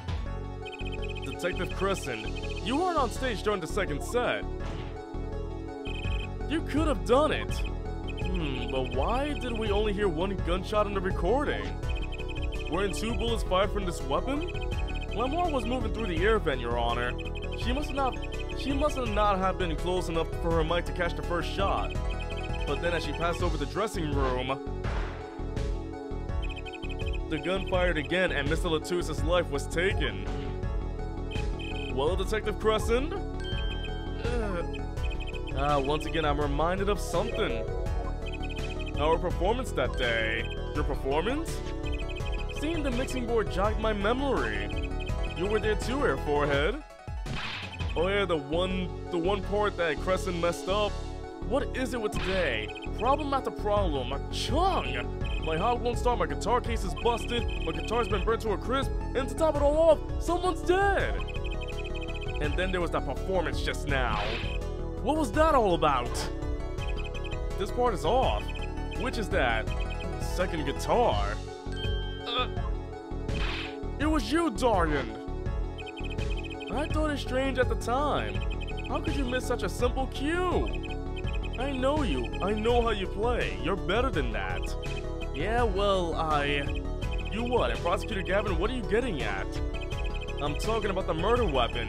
Mr. Latouche's .45 caliber hand cannon. As we have learned, even the shooter doesn't go unscarred with a revolver that size. The kickback is enough to dislocate your shoulder if you're an amateur. Oh, the reason he messed up was because of the gun? Wait, you mean his playing was affected because he hurt himself shooting that revolver? Oh, I'm sorry for hitting that. I was not expecting that kind of sound. I was gonna be like, oh my goodness. You're forgetting something. Yes, Detective Crescent? I am a trained police officer, you know. I've had firearms training, plenty of it. I'm no amateur. The standard sidearm issued to police officers is a .38 caliber weapon. A much tamer beast. Also, the murder weapon belonged to the victim, Mr. Latouche, which suggests there was a struggle between killer and victim. So, the killer might have not been holding the revolver correctly when he fired. Objection! I suck at guitar! Also, hey, Joker. Objection! I suck! I suck! I suck! I suck! Imagine Crescent's like, alright, give me the revolver. I'll show you how I shoot, right? Is that what you mean? The thought had occurred to me, yes. Crescent getting suspicious. Well, does the witness have anything to say about this? Detective Crescent! What I want to ask is what Mr. Sleeves rolled up ready for action has to say. Hey, you, attorney! Me? Exactly which piece of your evidence is decisive again? You got a little noise on a tape that could be anything. And you have an alleged guitar cue missed due to .45 caliber kickback? I wait for this case, Gavin, I really do. You can line up your little weak pieces of evidence all you want. I didn't shoot that manager. And that's the obvious truth. The witness has a point. The defense's arguments, while persuasive, are not decisive. Every single time, it is not decisive. But if I say, oh yeah, my name is Pixel and I'm Sauce, everybody would just ban me immediately. I believe we should hear what the witness has to say in response to the case so far. Your testimony, please, Detective Crescent. Tell us your reasons why you couldn't have done it. Alright, we're moving on. Another proof of innocence. Come on, why would I even want to kill that manager? You want a reason? Easy, I got no motive, man. This was that diva's first trip to the country, right? How could I possibly know her manager? If I didn't know him, why would I want to kill him? A simple reason indeed. Prosecutor Gavin, is it the case that Mr. Latouche had not been to our country before? According to our records, yes. Not even once. I see. Very well. Mr. Justice, you may begin the cross-examination. Great, now we need to find a motive. Interpol agent. But then, on Mr. Latouche's body... No, it couldn't be. My theory is just like... maybe he wanted to get the cocoons too? I mean, he is an Interpol. He is an agent as well, so it's like, could he be trying to get that? Maybe. Her manager, sure, but Mr. Latouche was... Oh, right, sorry, an Interpol agent, wasn't he? I just have trouble picturing that big lunk as an undercover cop, you dig? And not a very good one, seeing as how he got wasted. That's cold, dog. Not that it matters either way. See, I had no reason to kill the man, whatever he was. You want a reason? Easy, I got no motive, man. But that's the same for Machi. No motive was proven for him. Come on, he traveled around the world with that old fart. He had plenty of time to come up with a motive of his own. More than I sure did. I mean, think about it. This was that diva's first trip to the country, right? Dorian, you're a detective with international affairs. Yeah, what of it? Even if this was Mr. Latouche's first trip to the country, you still could have met him prior to the concert. Huh? Or don't you take any international trips in international affairs? That's right, well, Detective Crescent? That's your game, is it? Guess I better confess then. Confess? Yeah, it's a bit of an embarrassment, but I've never been sent overseas. What? But you're an international... See, me and Plains got a difference of opinion. We don't like each other much. My condolences there for him, but he's telling the truth. He's never set foot outside the country, I can guarantee it. As it turns out, my division has plenty of work to do locally as well. That's so unfair. How can I possibly know her manager? So you didn't fraternize with him at all during the concert? Fraternize? I don't think we exchanged a single word. He never japped America? I don't think so. Don't think he's eating hamburgers in Japanifornia. As if anyone will want to talk to that old Eastern blockhead. Wow, now the ladies, that's a different matter altogether. So you see, if I didn't know him, why would I want to kill him? You sure about that? What? What? Wipe that look off your face before I do it for ya. Threatening me, threatening me, threatening me. Listen, you try throwing out one of your wild accusations. I'll throw it back at you so hard you'll forget who you're accusing of what. Your forehead, perhaps it's best if you let your evidence do the talking, yeah? Man, what evidence? That's what I want to know. So he's using his motive question as ammunition, huh? Well, I've got ammunition too. Evidence. Maybe he had his motive. It's like there's nothing else but only one theory I got. Could he be going for the Incuritis thing because, you know, he can get a lot of money out of it? Because Mr. Latouche was trying to get after it after Machi was smuggling one over. So basically, you can kill for this thing if it's a lot of money. Yo, you sus, bro. Objection! Your Honor, take a look at this. Oh, what's that? Oh, looks like candy. He just eats it immediately. Mmm. Why is it so fuzzy? It's not. Don't lick it, please. Detective Crescent, ever seen this? Looks like a piece of candy. What it is evidence. Don't lick it before you try it. Specifically, this is a replica of a cocoon. It was found among the victim's belongings. A cocoon? Never seen one that color. It is a variety only found in the Republic of Borginia. Nowhere else. Alright, but what is this cocoon replica doing in my courtroom? Surely this has nothing to do with a motive for killing Mr. Latus. Does it? Fixel, yo, you sus bro, Apollo. Object! Literally. Anything I say in the mic will become objection. Stay up there, slack off, alright? I mean, I think it does. You don't sound so confident, man. A cocoon? Is it one of those silky cocoons? The kind that you can make, well, silk out of? Not this one. This cocoon makes a powerful curative. A curative for what? Male pattern baldness. Apparently it is most efficacious. Is it infectious? At treating a disease, though incurable. It is the only medicine of its kind. However, it is illegal to take one of these healing cocoons out of Borginia. Whatever for? If it's such a miracle cure, why not share it with the world? Yeah, that's what I've been wondering. We looked into the matter at some length. Apparently, it isn't difficult at all to manufacture the remedy from the cocoon. Efficacious. Oh, efficacious. That does sound much better than how I... Oh wait, I gotta hurry. My 3DS is blinking red. Oh my goodness, my 3DS was blinking red. Like, you see the red light right there? The 3DS could have died. It could have died in the middle of the court case. I did not see... I forgot to plug it in.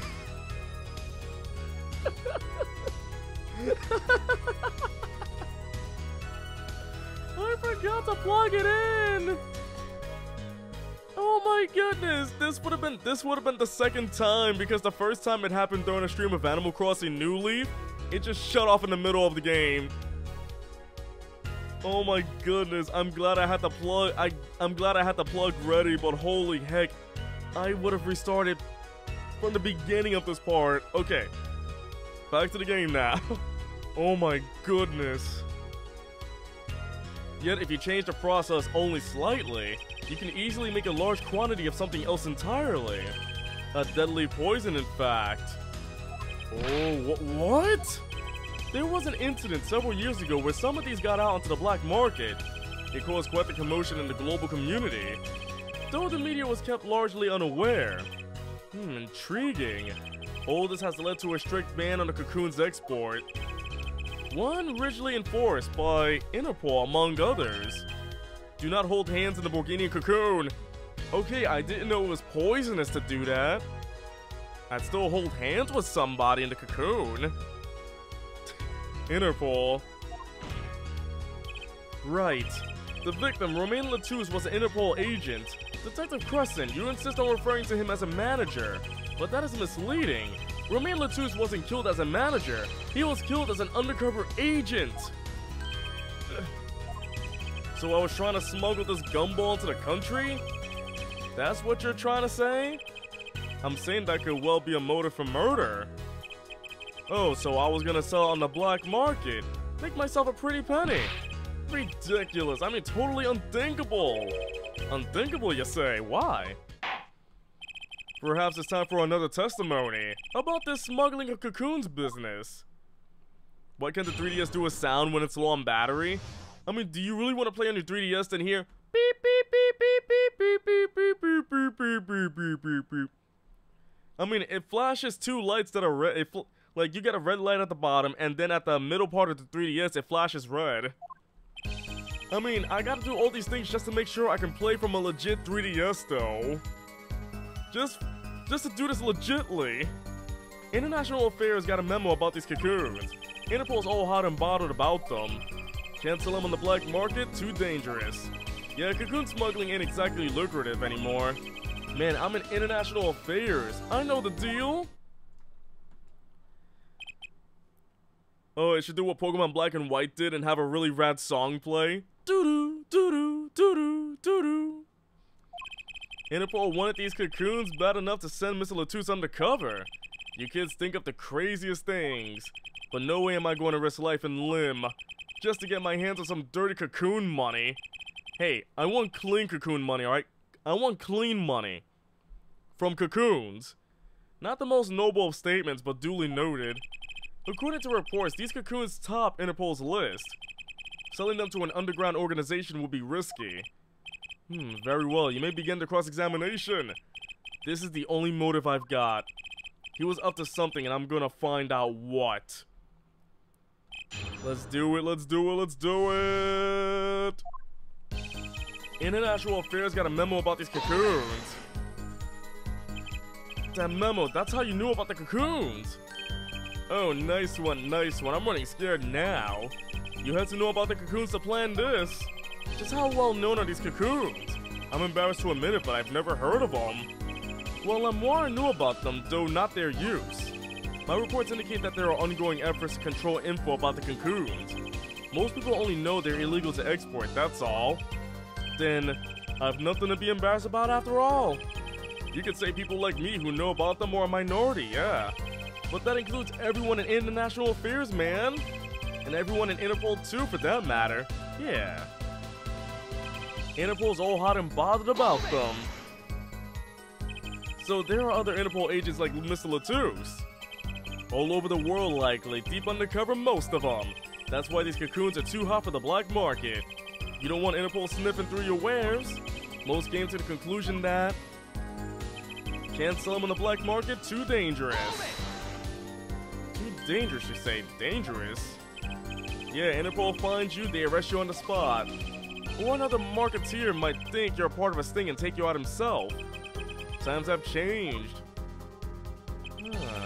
Yeah, Cocoon smuggling ain't exactly lucrative anymore. But wouldn't scarcity drive up prices? Scarcity, yeah, and attention. Every gangster and his brother will want a piece of that action. They'd turn your forehead into Swiss cheese before you can say objection. Maybe we can get them to cut his hair too. Who's on trial here again? Man, you so obviously know nothing about the market. And that's a bad thing? Don't even try to mess with me about this stuff. I know about the black market and you don't. Pepper, gonna drop out? Gotcha. Thanks for coming to the stream. Catch you next time. Which is why you know how to find a loophole in the system. Hey, you can say whatever you want about me, but back off of international affairs. There ain't no loopholes, okay? What do you think we are, Boy Scouts? That wasn't what I was trying to, Down, Darian. It's as that you say. There are no loopholes, at least in the case of these Cocoons. International Affairs, Interpol, and Burgundian Customs are all watching. See, we know what we're doing. Not like some yipping little doggies that lap up every word that Diva says. Why I oughta what? You want some of this? Chill, both of you. Let's do this cool, yeah? Screw cool. I want this guy's head on a stick. Wow. The replica has to be the key to his motive. There's gotta be a way to find out what he was up to. Hold on, because it's about the Cocoons, and the only two things I got about the Cocoons is a replica and this newspaper article. Like, maybe the thing is to get a Cocoon and make a lot of money to save the person's life. You can't sell them on the black market, but you can sell it to the Chief Justice's son for a lot of money, am I right? I'm gonna try it. Objection! Objection! Why not choose a less dangerous buyer then? I would. How clueless are you? Everyone in the market's dangerous. The second they found out I was a cop, I could kiss my keister goodbye. Why sell it to a black market buyer? How about someone like this? That article, that's about the Chief Justice's... A deadly poison can be extracted from the Cocoon. But so can a cure. And not a cure for just any disease. A cure for incuritis. Incuritis? I've heard of that somewhere. You went to visit a victim of the disease this morning! Uh-huh! Why, that's the disease the Chief Justice's son has! You are insane! Our witness is a detective. He would have contact with the Chief Justice. You were saying the Chief Justice would never deal in contraband. Not even to save his own son's life? But even if the deal went through, why'd it be an international scandal?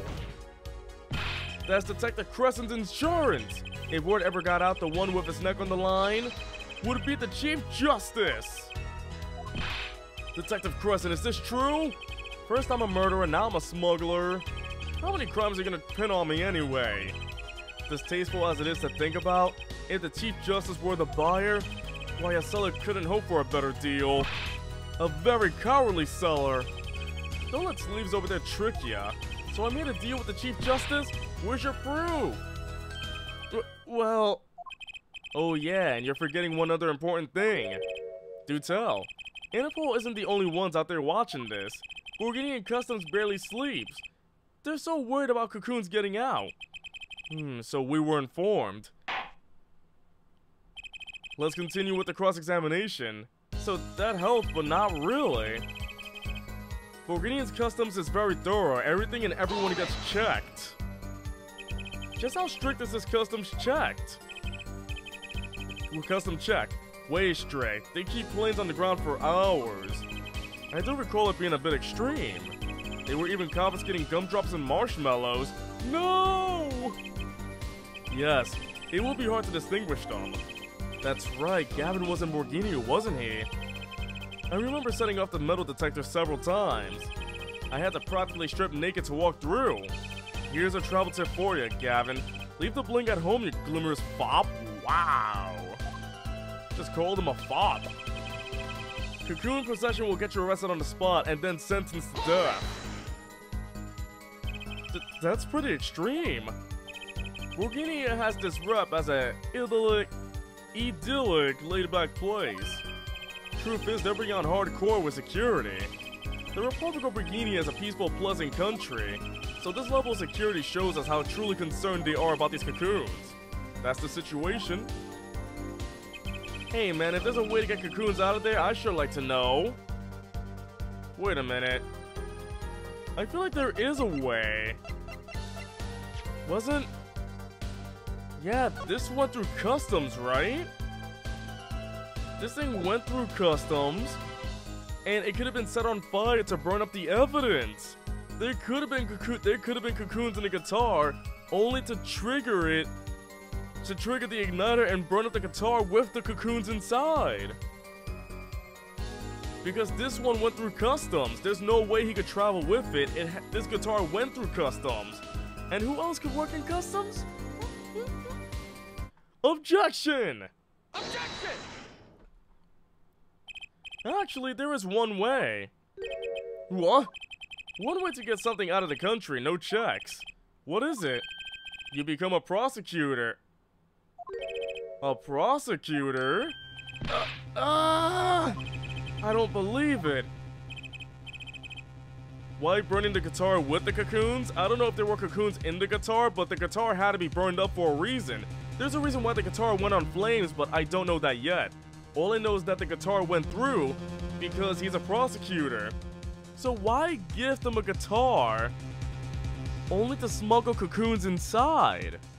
How else would the cocoons go through? What was it that you told me yesterday at your office? It was a beautiful instrument. It was played lovingly for many years. A guitar befitting a woman like Lamoire. How did it end up here? I mentioned how much I enjoyed playing it that night and she made a present of it. So this guitar's from Borghinia? That it is. We couldn't carry it on the plane. Changes in air pressure and humidity ruined the wood. So we vacuum packed it in Lamoure's studio. I used a special shipping service available to me for transporting evidence. They brought it right out to my office for me. Pristine and untouched. So he abused this power to get a guitar over here. Did I get that right, Prosecutor Gavin? Untouched? Quite. The guitar was wrapped in several sheets and vacuum packed in Borghinia. The pack was untouched until the day of the concert. Are you saying the guitar was... With cocoons this small, it would have been very easy to use your guitar as a mule to smuggle a cocoon out of Borghinia. What? Which reminds me, Prosecutor Gavin, that guitar had some work done on it recently, right? Work? Good memory, Air Forehead. Well, you know how guitars have a round hole in the front? It is called the sound hole. Well, they found something attached to the wood just inside the hole. A broken device of some sort. A broken device? Yes, this in fact. An igniter! Exactly. Consider this if you will. What if that igniter wasn't the only thing that was attached inside your guitar? You mean... He means this, of course. There was a way to get a Cocoon out of the country. They could use Picky Prosecutor Gavin's privileged guitar as a mule. And who better to do that than someone with access? Like a member of the band! Yo!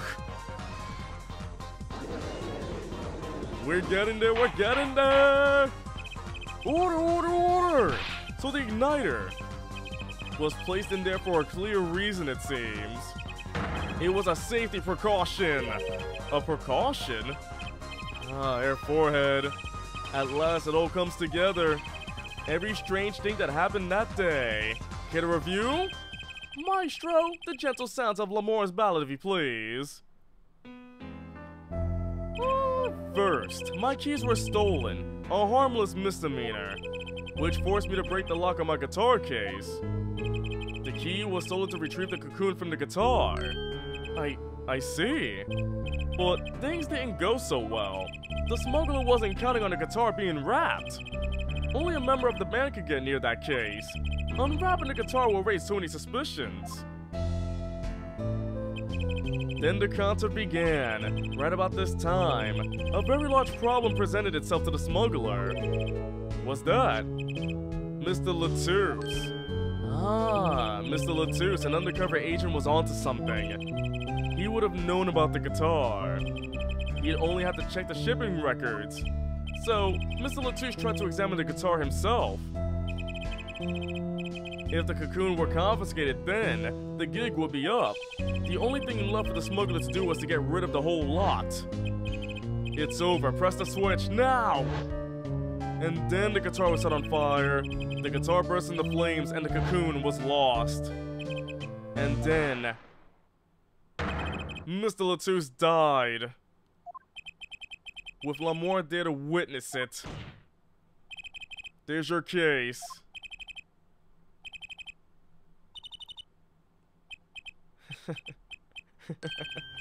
Brilliant, man! Detective Crescent? I gotta know, you make all that up on the fly?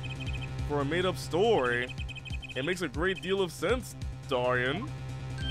The Republic of Borginia? Sorry, man, but I haven't even been there. True, you haven't. Let's see you make up a story for that, kid. How'd I hide the cocoon in the first place, huh? It's not so hard to imagine. You had help. Or Borginian accomplice. That's all. That you had an accomplice was clear from the start. The voice Lamore heard proves it. It's over. Press the switch now. You made this transmission from backstage, where your co-conspirator was on stage. But who was it? This is it, the coup de grace. And for once, I know what I'm doing. There's only one person who could have helped them. Let's hear what Mr. Justice has to say then. But be warned, with a great accusation comes great responsibility. Make up your answer on the fly, as it were, and you'll be harshly penalized. Are you ready, Mr. Justice? Who was the smuggler's accomplice? The only one that I can think of. The one who actually speaks English, can see, and is from Borginia. A 14-year-old. Teenager. He dang too young. Take that! That works. There's only one person who meets all the requirements of the accomplice, and that person is the defendant, Machi Tobaye. But Mr. Justice, he's your client. A defense attorney accusing his client? That's a new one. I assure you, no one is more unhappy about this than I. But here I am, but I'm here to defend him in the murder of Mr. Latouche, and I stand by my statement earlier that he is innocent of that particular crime. Indeed, the defendant is Borginian. You like to think that lawyers in real life have health bars? They all got that green bar ready. He does meet the basic requirements to be the accomplice. But what if it was in fact Lamoire? It couldn't have been. Well, you seem sure of yourself. The reason is electronic signals, Your Honor. Electronic signals? Recall that this remote only works to a range of 30 feet. Beyond that, it's useless. Yes, that's true. Now think back to the testimony. When the shooter made his transmission, Lamoire was in the air vent, right above the dressing room where the shooter stood. Let's look at the stage diagram. This is the area that the remote could reach from the air vent. What if everyone had that health bar? Imagine meeting one of your friends and they have a health bar. What would you do? What if only you can see people's health bars? What if you got that blessed or cursed power that only you can see everybody else's health bar? Killed? What the heck, Nathan? Well, looking at this, it seems that Lamoire still could have done the deed. No. When the shooter made that transmission, the stage was slightly different than shown here. It was in the middle of the guitar serenade. Part of the stage was raised. Prosecutor Gavin and the Lamoire stand-in were in the air. They were on a tower which happens to be 15 feet tall. In other words, the remote couldn't have worked from Lamoire's position in the air vent. Ugh. People with social anxiety have that health bar flashing every time they have to talk. It's just going down slightly from like exhaustion, like. But for me, as an extreme introvert, my health bar would be going down every time I talk to my roommate. And she knows this. Dana knows that she's not even here right now, but she knows it. She knows it. Well, Detective Crescent, what do you say to that? Your Honor. Yes, Detective? Could we see the video where Gavin's guitar burns? Just one more time?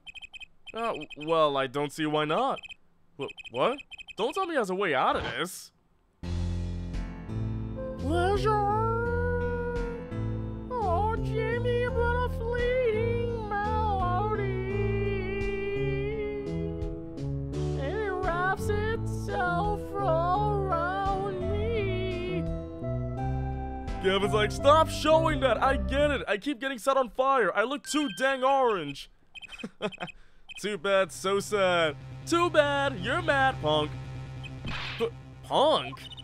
First you were sleeves, then kin, now punk. You're losing rank fast, Apollo. What exactly were we supposed to see in this video? The problem isn't in what we see, correct, Dorian? Right, it's what you hear.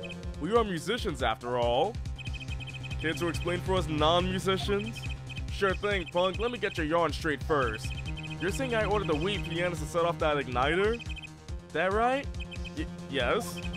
Well, in order to do that, he have to press a switch. Am I right? Okay. Well, take another listen. Pay attention to the piano. Piano? Okay. How many times do we get to see this video? Every single time. I'm hearing the piano, though.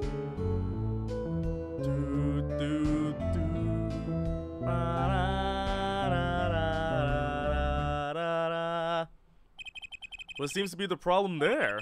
The piano sounded just fine. And that's the problem. Man, you still don't get it? Yeah, how is he supposed to hit that switch if he's playing? Wait a minute. Wait a minute. Wasn't there a time the yellow... Yeah, exactly. The magician. The magician was like, there's something wrong with the piano. We checked the piano, played it, and there was a weird switch there, right? You got Miss Diva, the guitar, the bass, the piano, and the drums. The only one with her hands free was the diva. Lamoire? But according to you, she couldn't have been the accomplice, could she? Your accomplice would have had a hard time helping out if they couldn't even press a switch.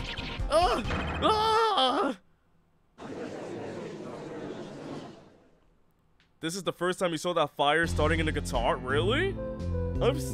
They're still showing it again! How many times do they love showing the scene? Zella, stop talking to people showing the scene 1,000 times. The piano plays non-stop. Also, Orange Gavin, I love seeing Orange Gavin. He couldn't have pressed that switch. When you played, it was the DS version, so the cutscene was very low res. Ah. But imagine they bring Apollo Justice over to like Switch and, you know, current consoles. Imagine how HD that fire would be. You will see the fire start immediately. Well, Mr. Justice, the piano does seem to be playing when the guitar catches fire. Well, it's okay, we all make mistakes sometimes. Apollo, were you wrong? I can't be wrong. Everything makes perfect sense. How could it all just... Strange. What's strange? No, it's just... Something's odd about the performance there. Odd? Mr. Justice, if Machi Tobaya didn't press that switch, then he could not have been the accomplice you claim he is. But everything points to it. Every fact says he is the accomplice. You got the facts wrong, man. Here are some facts for you. Gavin's guitar is on fire, but the pianist didn't press that switch. In other words, your story is full of holes. Mr. Justice, let's hear your final opinion on this matter now. Was the defendant Machi Tobaya the accomplice? Orange Gavin in HD? Oh wait, there's already an HD version. The iPad version. If you played on the iPad version, that's as HD as you can get with the game right now. Hopefully, Capcom does port it over to current consoles, so after the trilogy, people can play Apollo Justice on PC and whatnot. Right now, I'm just playing on a dinky DS. 3DS, I gotta make sure I get it right. Your answer will reflect on everything you've said here. Give it some thought. Apollo, if Machi's not the accomplice, then our whole case is ruined. I know that. It has to be him. He was the only one who could have helped the smuggler. He had to have pressed that switch. Well, you better find a way to prove it. What do I do? What do I do? There has to be something that doesn't fit. Something odd. Something odd. Wait a second. What? You thought of something? What was Gavin saying just now? Strange. What's strange? No, it's just... Something's odd about that performance there. There's not much to go on, but it's all I've got. What exactly did he hear that was odd? Have you come up with something, Mr. Justice? May I remind you that everything rests on this. Can you prove Machi Tobaya pressed that switch? Let's hear your final answer. Can you prove it? I can. I don't know if you call this proof per se, but I can prove it was possible. Then as prosecutor, it falls to me to ask you to show us evidence supporting this. Here, Forehead, you're sure about this? Yeah, accept it. There's no evidence, man. Let's see your evidence, Mr. Justice. On what do you base your claim that the defendant pressed that switch? I'm gonna use that mixing board. This thing always be good. The basis for my claim is music, Your Honor.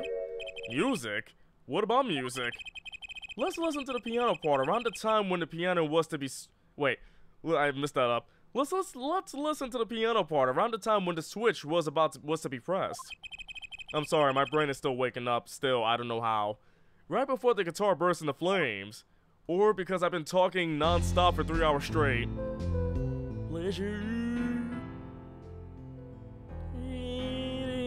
Melody. Oh wait, should be hearing. Oh, we're just hearing everything, so I'll raise this up right here. Oh. I hear a piano being played. But doesn't it sound kinda simple? Simple? I think I know what he's suggesting. You think Machi could have played that part with one hand? One hand? He only needed one hand to press that switch. He could play the piano with the other. What, so you're some kind of piano savant? Actually no. Then what do you know? You can't play a part like that with one hand. Maybe. I don't know what I'm talking about here. Wait, I know. Hey, Trucy. Yeah, you got something? Mr. Wright, your father, he's a pianist. Could he... Oh, Daddy? He couldn't play a part like that even if he had 3 hands. Ouch. So sorry, so sad for you. No, not really. Huh? That was just the easy way to prove it. There's always the hard way. Man, how are you going to prove whether he played it with one hand or two? You can't. I admit it will be rather difficult to prove, but it's highly likely he was playing with one hand.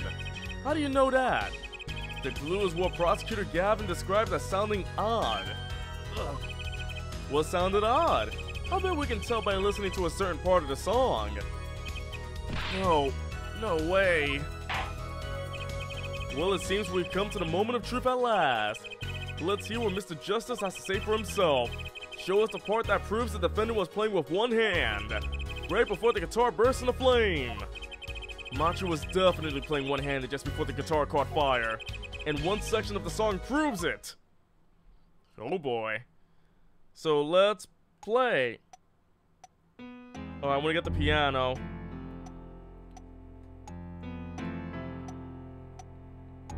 Wait, hold on. Let's hear that again. I'm gonna raise it up for everybody. Yeah, you hear that?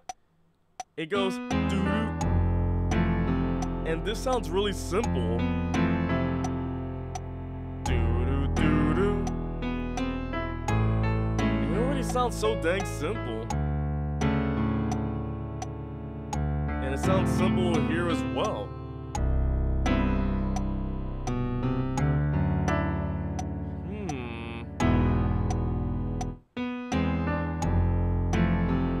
Because those are chords, whenever you don't hear the low notes pretty much, because those are chords with right hand.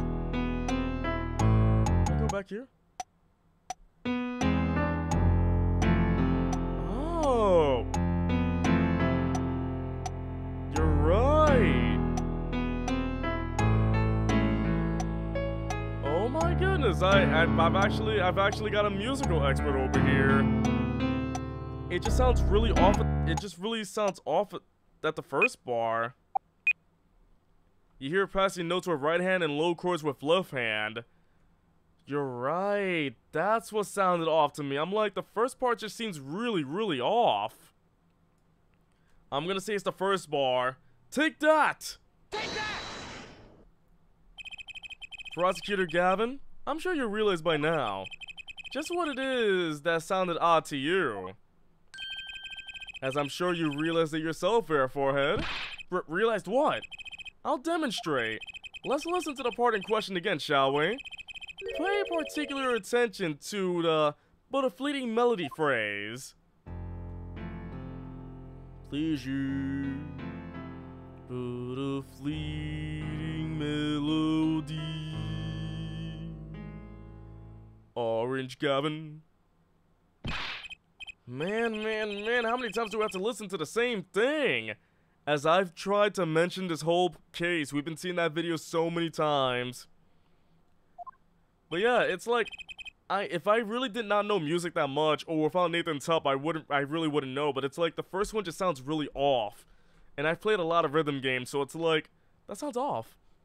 You're right, enough of that. Let's listen to another section, shall we? Another section? The guitar bursts into flame at the end of the second verse. Let's listen to the same spot in the first verse. Pay attention to that "Oh, that night in your embrace."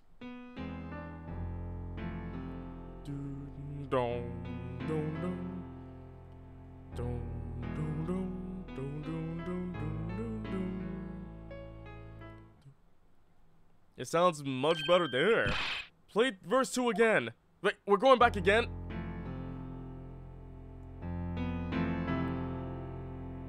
Yeah, you only hear one side. There, did you hear that?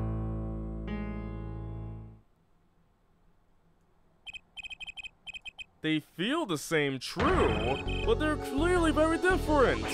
What? Yeah, you hear more chords during that other part. Yeah, exactly. Well put, Your Honor. The phrase in verse 2 is quite simple, but the same phrase in verse 1 has high and low notes. You'd have to use two hands to play that for sure. Oh, what's that prove? I would think you know that by now. This is why I hate dealing with amateurs, man. So the two verses have different arrangements. Happens all the time. Hey, Snowball, how you doing? It's been a long time for sure. Not this time, Darian. There's no point in changing an arrangement if you can't hear it clearly. And that wasn't the point. I had it played specifically so that the piano would stay in the background. Oh. That was what I noticed. Why should the same phrase sound slightly different, I asked myself. Now ask yourselves why Machi changed how he played. And there's only one answer. He needed a free hand in order to press the switch. I just realized this pompadour hits him in the face. Order, order, order! I believe this ties all the facts together. Well, Prosecutor Gavin? Yes, quite. Though personally, this comes as a terrible disappointment. Huh. What, no comeback? I can't believe it, I finally did it! I shut him up! Very well, barring an objection from the prosecution, I will now state the court's opinion on this matter.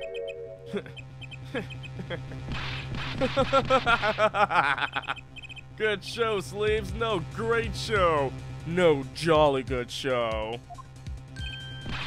It's not over? I don't like it when he looks so happy. You tell him, Gavin. Tell him what's so disappointing. Personally, I'm terribly disappointed. In you, Air Forehead. Me? Yes, don't get me wrong, your case is solid. The facts all check out, but even now, you have yet to show us a single piece of decisive evidence. Yeah, but the facts, anyone can see it was him. Unfortunately, anyone does not include the law. They always want evidence. It's always the dang evidence. I'm afraid your case doesn't cut it. But, 1,000 facts might point toward the same conclusion, but without decisive evidence, it's not proof. That's the rule under our current legal system. I don't believe it! It does not seem as though the defense has any more evidence to present. Oh, I think if he did, we already would have seen it a long ways back. It is unfortunate, but at present, this court is unable to acknowledge your accusation. What?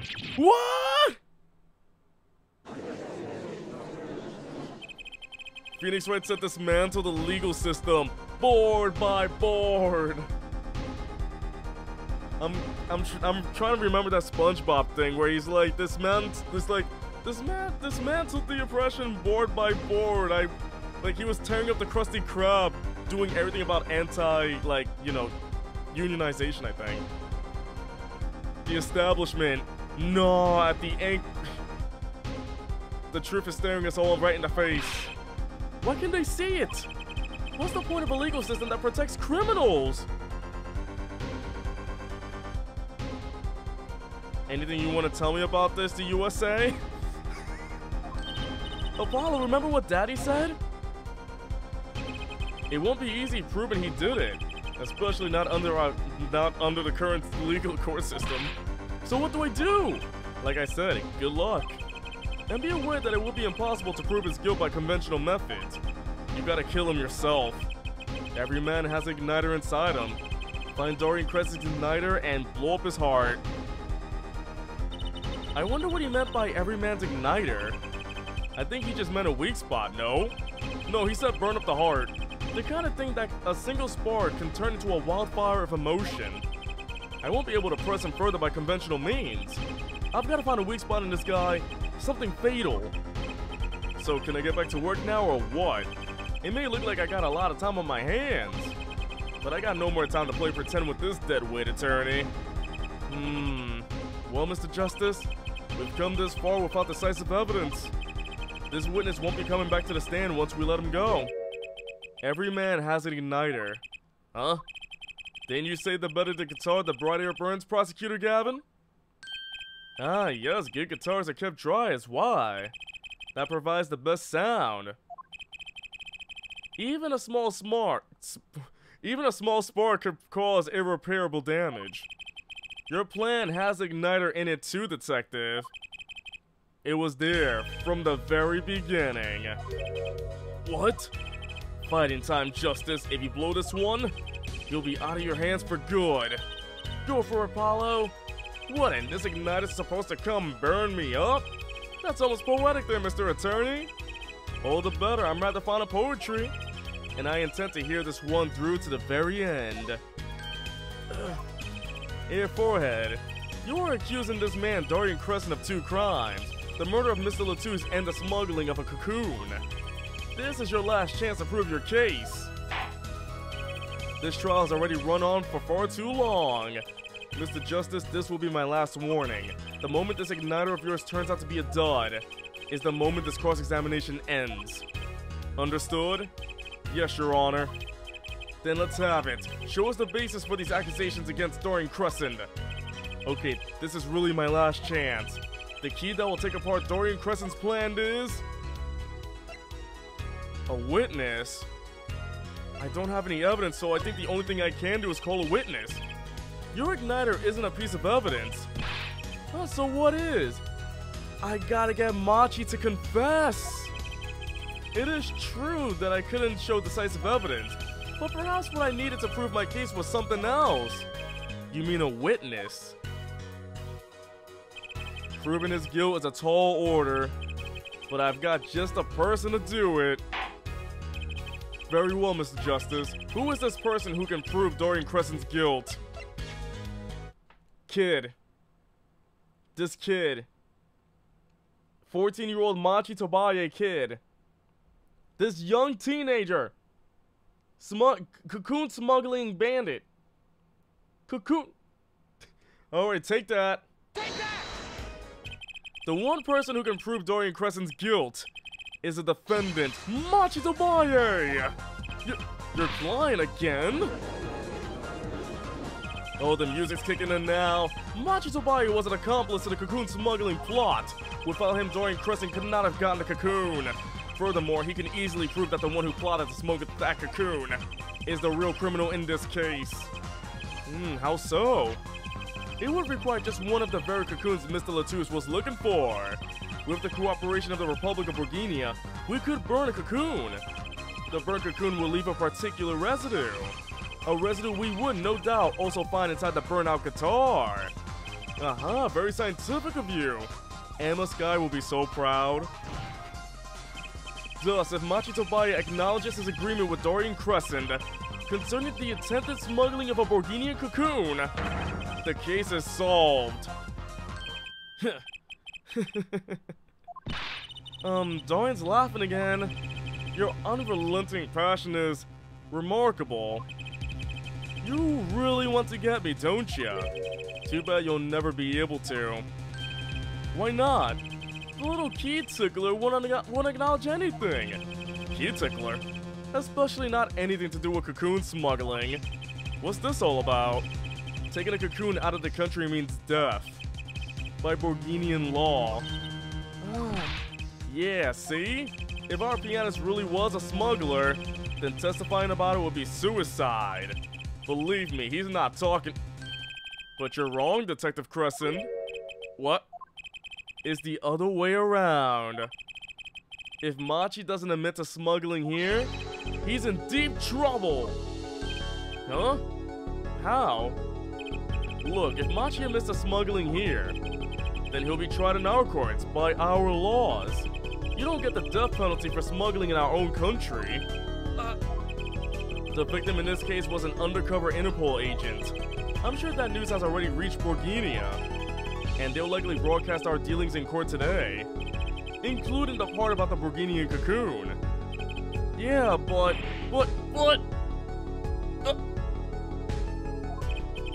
if Machi doesn't admit to smuggling now, he'll eventually be picked up by the Borginian police. And it's not like he's in any danger in our court. We're not gonna find him guilty of murder here, not now.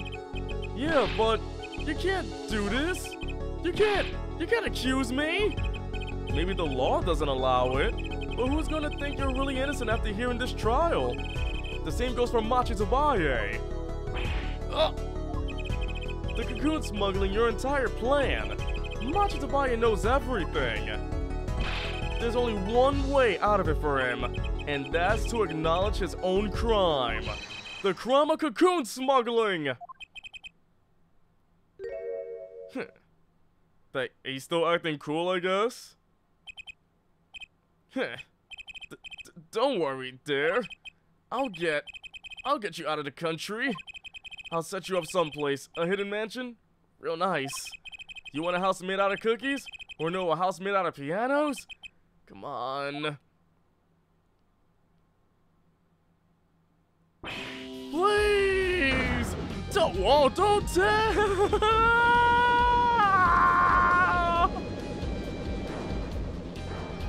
Holy heck!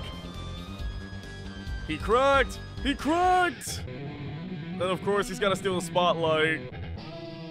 He's gotta crack. He cracked. Dorian. I considered that my last session with ya. We rocked.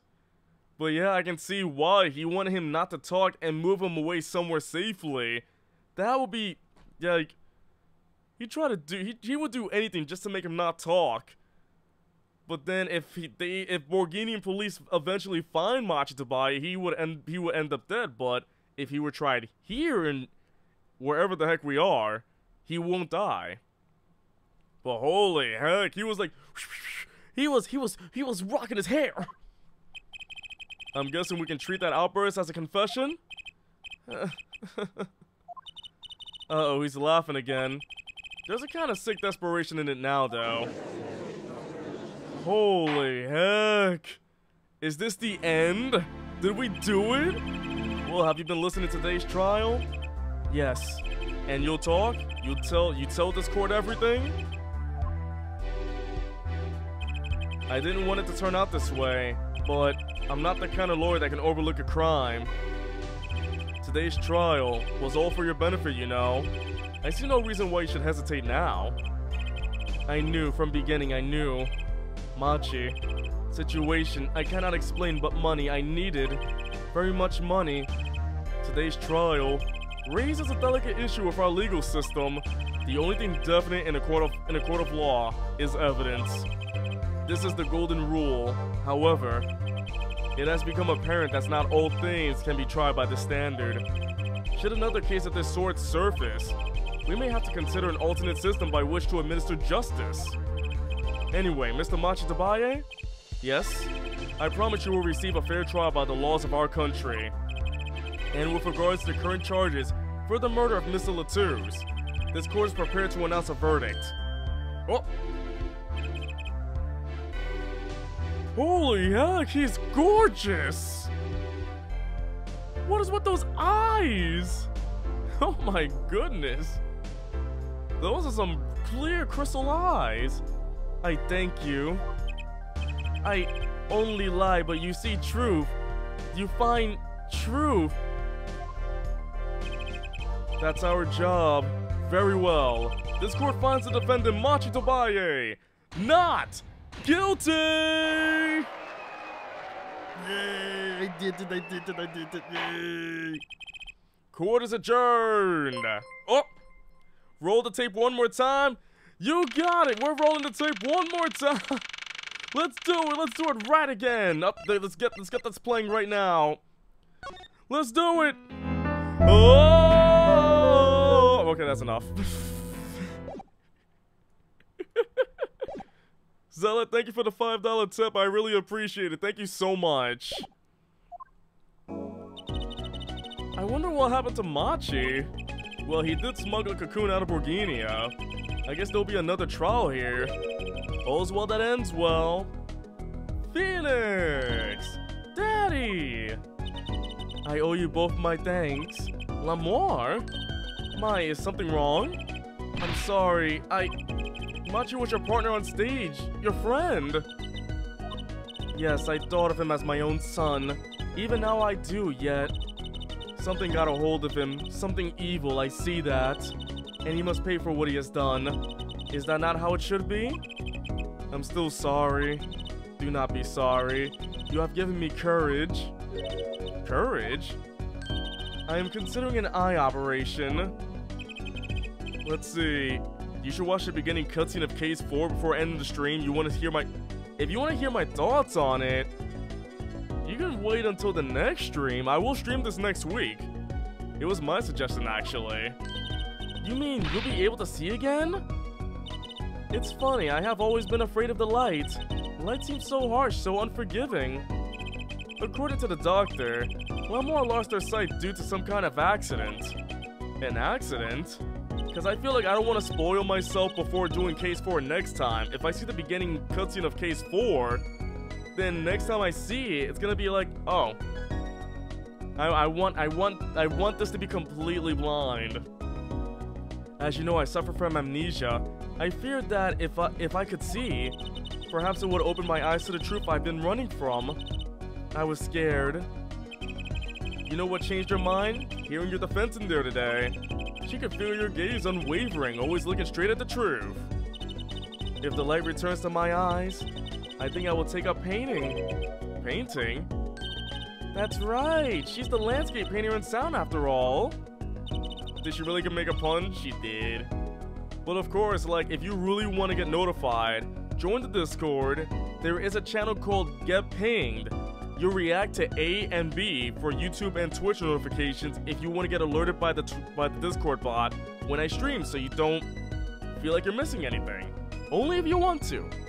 I will paint the two of you, I promise. Well, I can't wait, Lemoir. I owe you my thanks too, Apollo. Thanks, Mr. Right, but for what? You reminded me I need to hurry things along. On my secret mission, that is. Right, your secret mission. Apollo, true, see. I hope that we meet again someday soon. You bet, me too. So this game only has 4 cases? Why is this game so short? And so, like a ballad, the trial flowed on and on until it came to the end. Thanks to the trial, the Guitar Serenade was a huge hit. Prosecutor Gavin's even more dazzling to look at now. But there's something I want to say to that guy. Next time you write a ballad, have them catch the killer at the end. Oh, Trucy.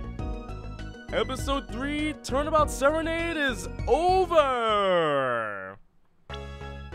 The next episode has been added, Turnabout Succession. Huh. Crazy, isn't it? That was a crazy case. It was so insanely complex, but let me tell you, that was great. But of course, I'll be back with more Apollo Justice next week. And of course, if you haven't, please follow me if you haven't. All my social media will be there. Check me out on Discord, Twitter, other stuff and whatnot. Case 4 is really long and the game has a lot of 3D models. They couldn't fit a... Oh, so the 4th case was so big. They could have done a 5th case, but they put everything into Case 4. So next time on Apollo Justice, it's gonna be big. I'm looking forward to it. I'm looking forward to seeing what happens. I can't wait to see what happens next time. But of course, I hope you all enjoyed yourself. Thank you all for coming to the stream. It was crazy. 3.5 hours of finishing episode 3. I'm really curious what the next one is. But of course, until next time, everybody, thank you all for coming.